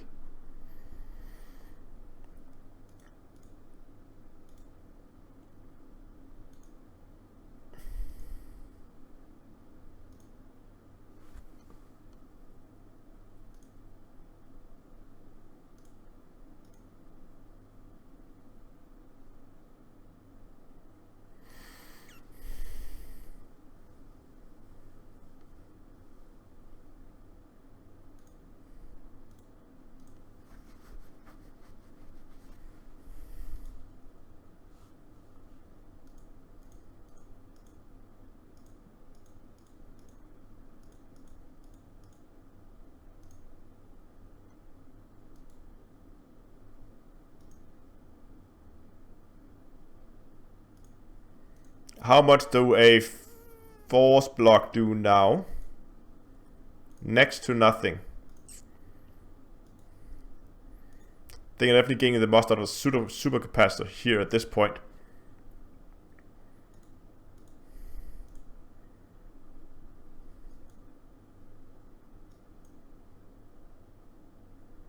I think this is the setup that I like the most, actually. This is pretty much some of the best I've seen so far. I mean, yeah, kinetic is 59.9. 61. I mean, that's pretty much 60, right? 60, got 67 here. And we got over 2,100 hit points. So it's a little bit less than I have now, but I still think it's good enough.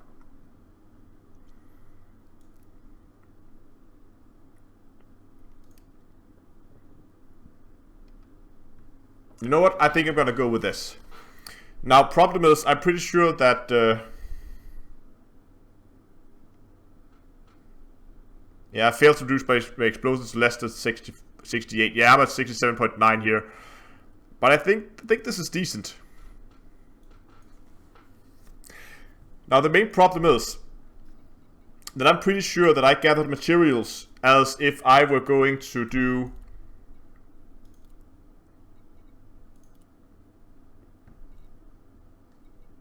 reinforced. So I don't have the materials for...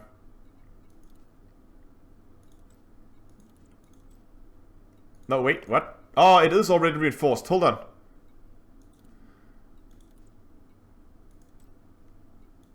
I do have the materials. Great. You know what? I think I'm gonna go with a thermal build and then do this. Because this is thermal, right? Yeah, thermal charge, fast charge. And then do this shield where they go resist, resist, resist, resist, resist. And then keen, and then heavy duty. Single kinetic. And they're all gonna go supercharged, supercapacitor. I might try out to change out one of the resist augments for change out one. Okay, let's do. Open this up in a new tab. I'm gonna do the one last test. What happens if I change out? That's the kinetic. Swap those two. What if I take one of these and put an extra heavy duty on it? Boom, like that.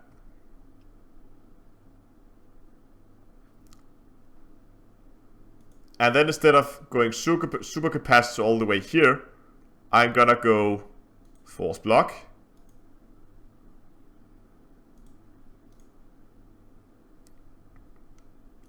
Force block.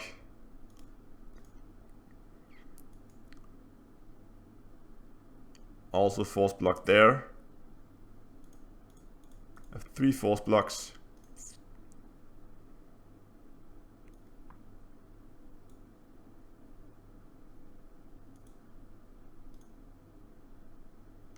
So now those are the same. So I can go force block again. And then thermo. Look at this. And then keep that one as supercapacitor. Okay, let's compare these. Hit points are 159. So I lose 5 hit points. But I gain that little bit extra resistance. I lose some. Okay, so 8,148. 8,000, little bit less. 8,390. So I lose a little bit in thermal. And lose a little bit in kinetic. I don't know.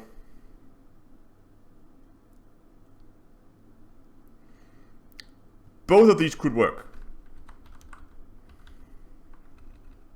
I actually like this slightly better, I think. Because the resistance are better aligned. I think this might be the one I'm going for.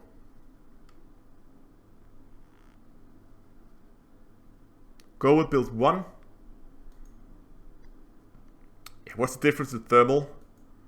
I don't know, 200 hit points. They're pretty similar, I agree. But they are both going with thermal resistance. That's the important part. Because that answers the question, what are we going to do now?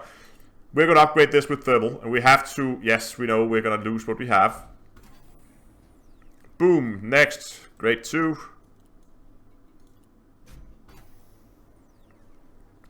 Grade 3. I haven't made up my mind whether I prefer build 1 or build 2.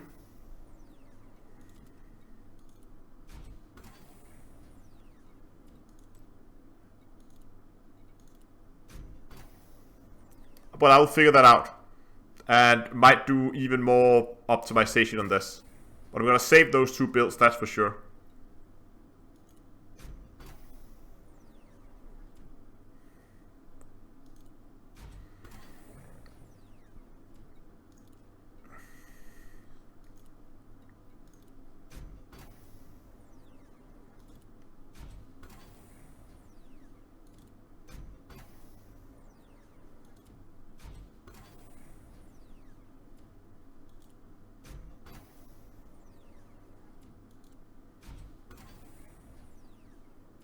Ah, come on.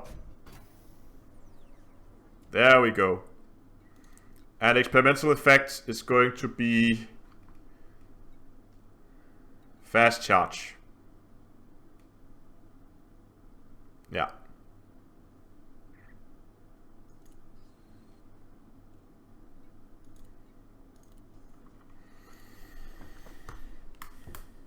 So now my hit points is of course all over the place, resistance is all over the place because my shield cell banks, or shield boosters does not fit the new shield generator.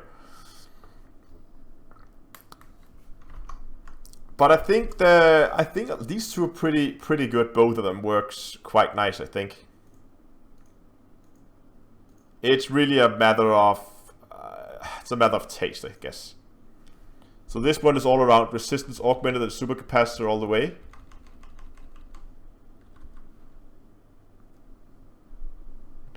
And this one is more go heavy duty.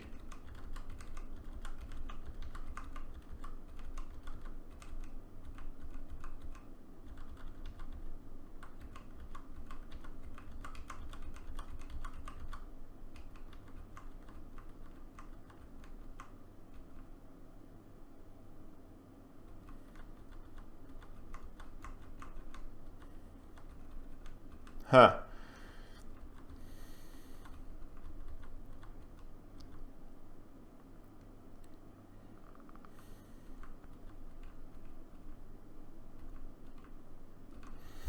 I'm just thinking if you can do anything to just optimize this just the slightest.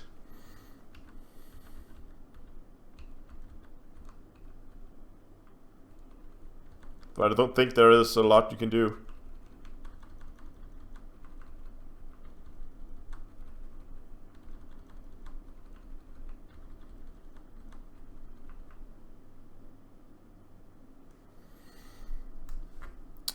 Anyway, I'm just gonna bookmark these. Actually, let's make a folder here.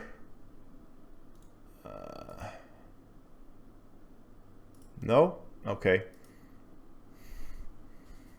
Add folder.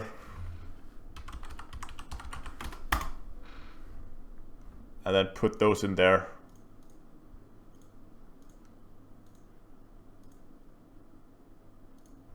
There you go. Yeah, you're probably right. The only thing that I would do is to use that last slot. I really want to use this for a kill wound scanner, but I guess if we really wanted to, let's see how they scale. If we want to upscale with another shield cell bank, a shield booster here. In this case, I would probably go resistance augmented.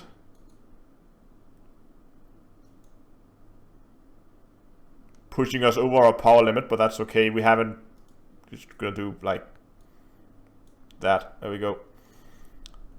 And then go heavy, do a supercharge, super capacitor on this one. See, this is definitely, I mean, you gain a lot here. Then it's easy, right? You really gain a lot from that extra booster though. What about over here? This is resistance augmented with single kinetic. So once again, I would go resistance augmented.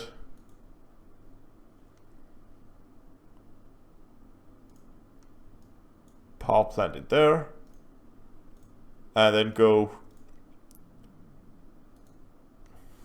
Okay, can we compare these? Again, hit point difference is 5 hit points, next to nothing. Resistance here, kinetic is 0.4% higher over here. Overall, around 200 hit points. No, sorry, 100 hit points. Less than 100 hit points, actually. Kinetic. About 200 hit points in thermal. Effective hit points. And that's higher there.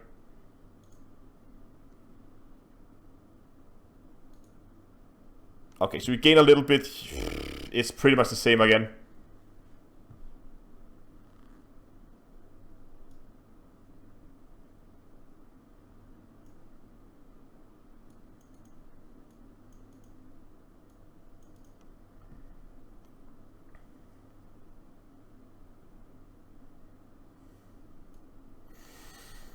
Nah. Anyway, it's been enough fiddling around with loadouts now. We found 2 very good loadouts that I definitely think is worth it.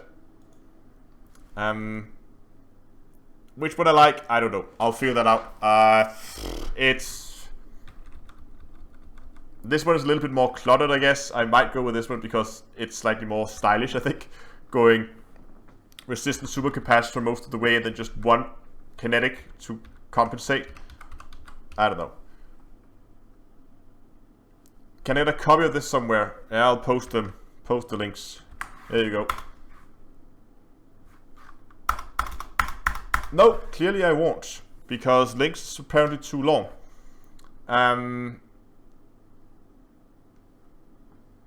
What can I do? You know what? I will make sure. What time is it? Oh crap, it's late. Okay. I will post the links in the description below this video. It will take YouTube some time to post-process the video, so it short link it from the site. Oh, can you short link it here?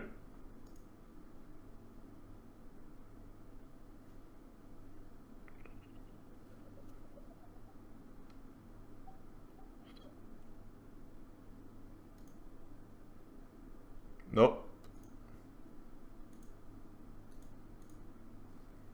I don't think this one has short links in the beta version of it.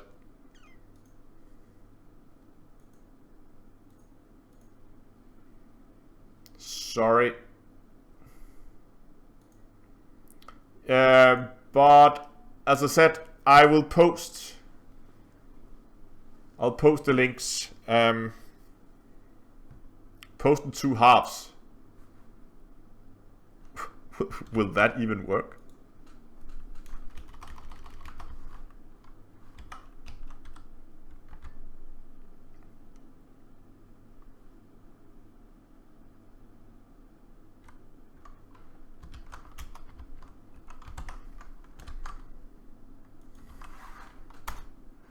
There's the first half.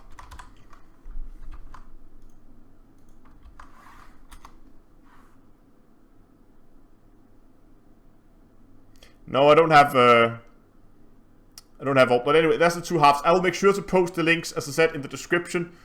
But again, it will not be available right after. It might be. Hold on. What's here?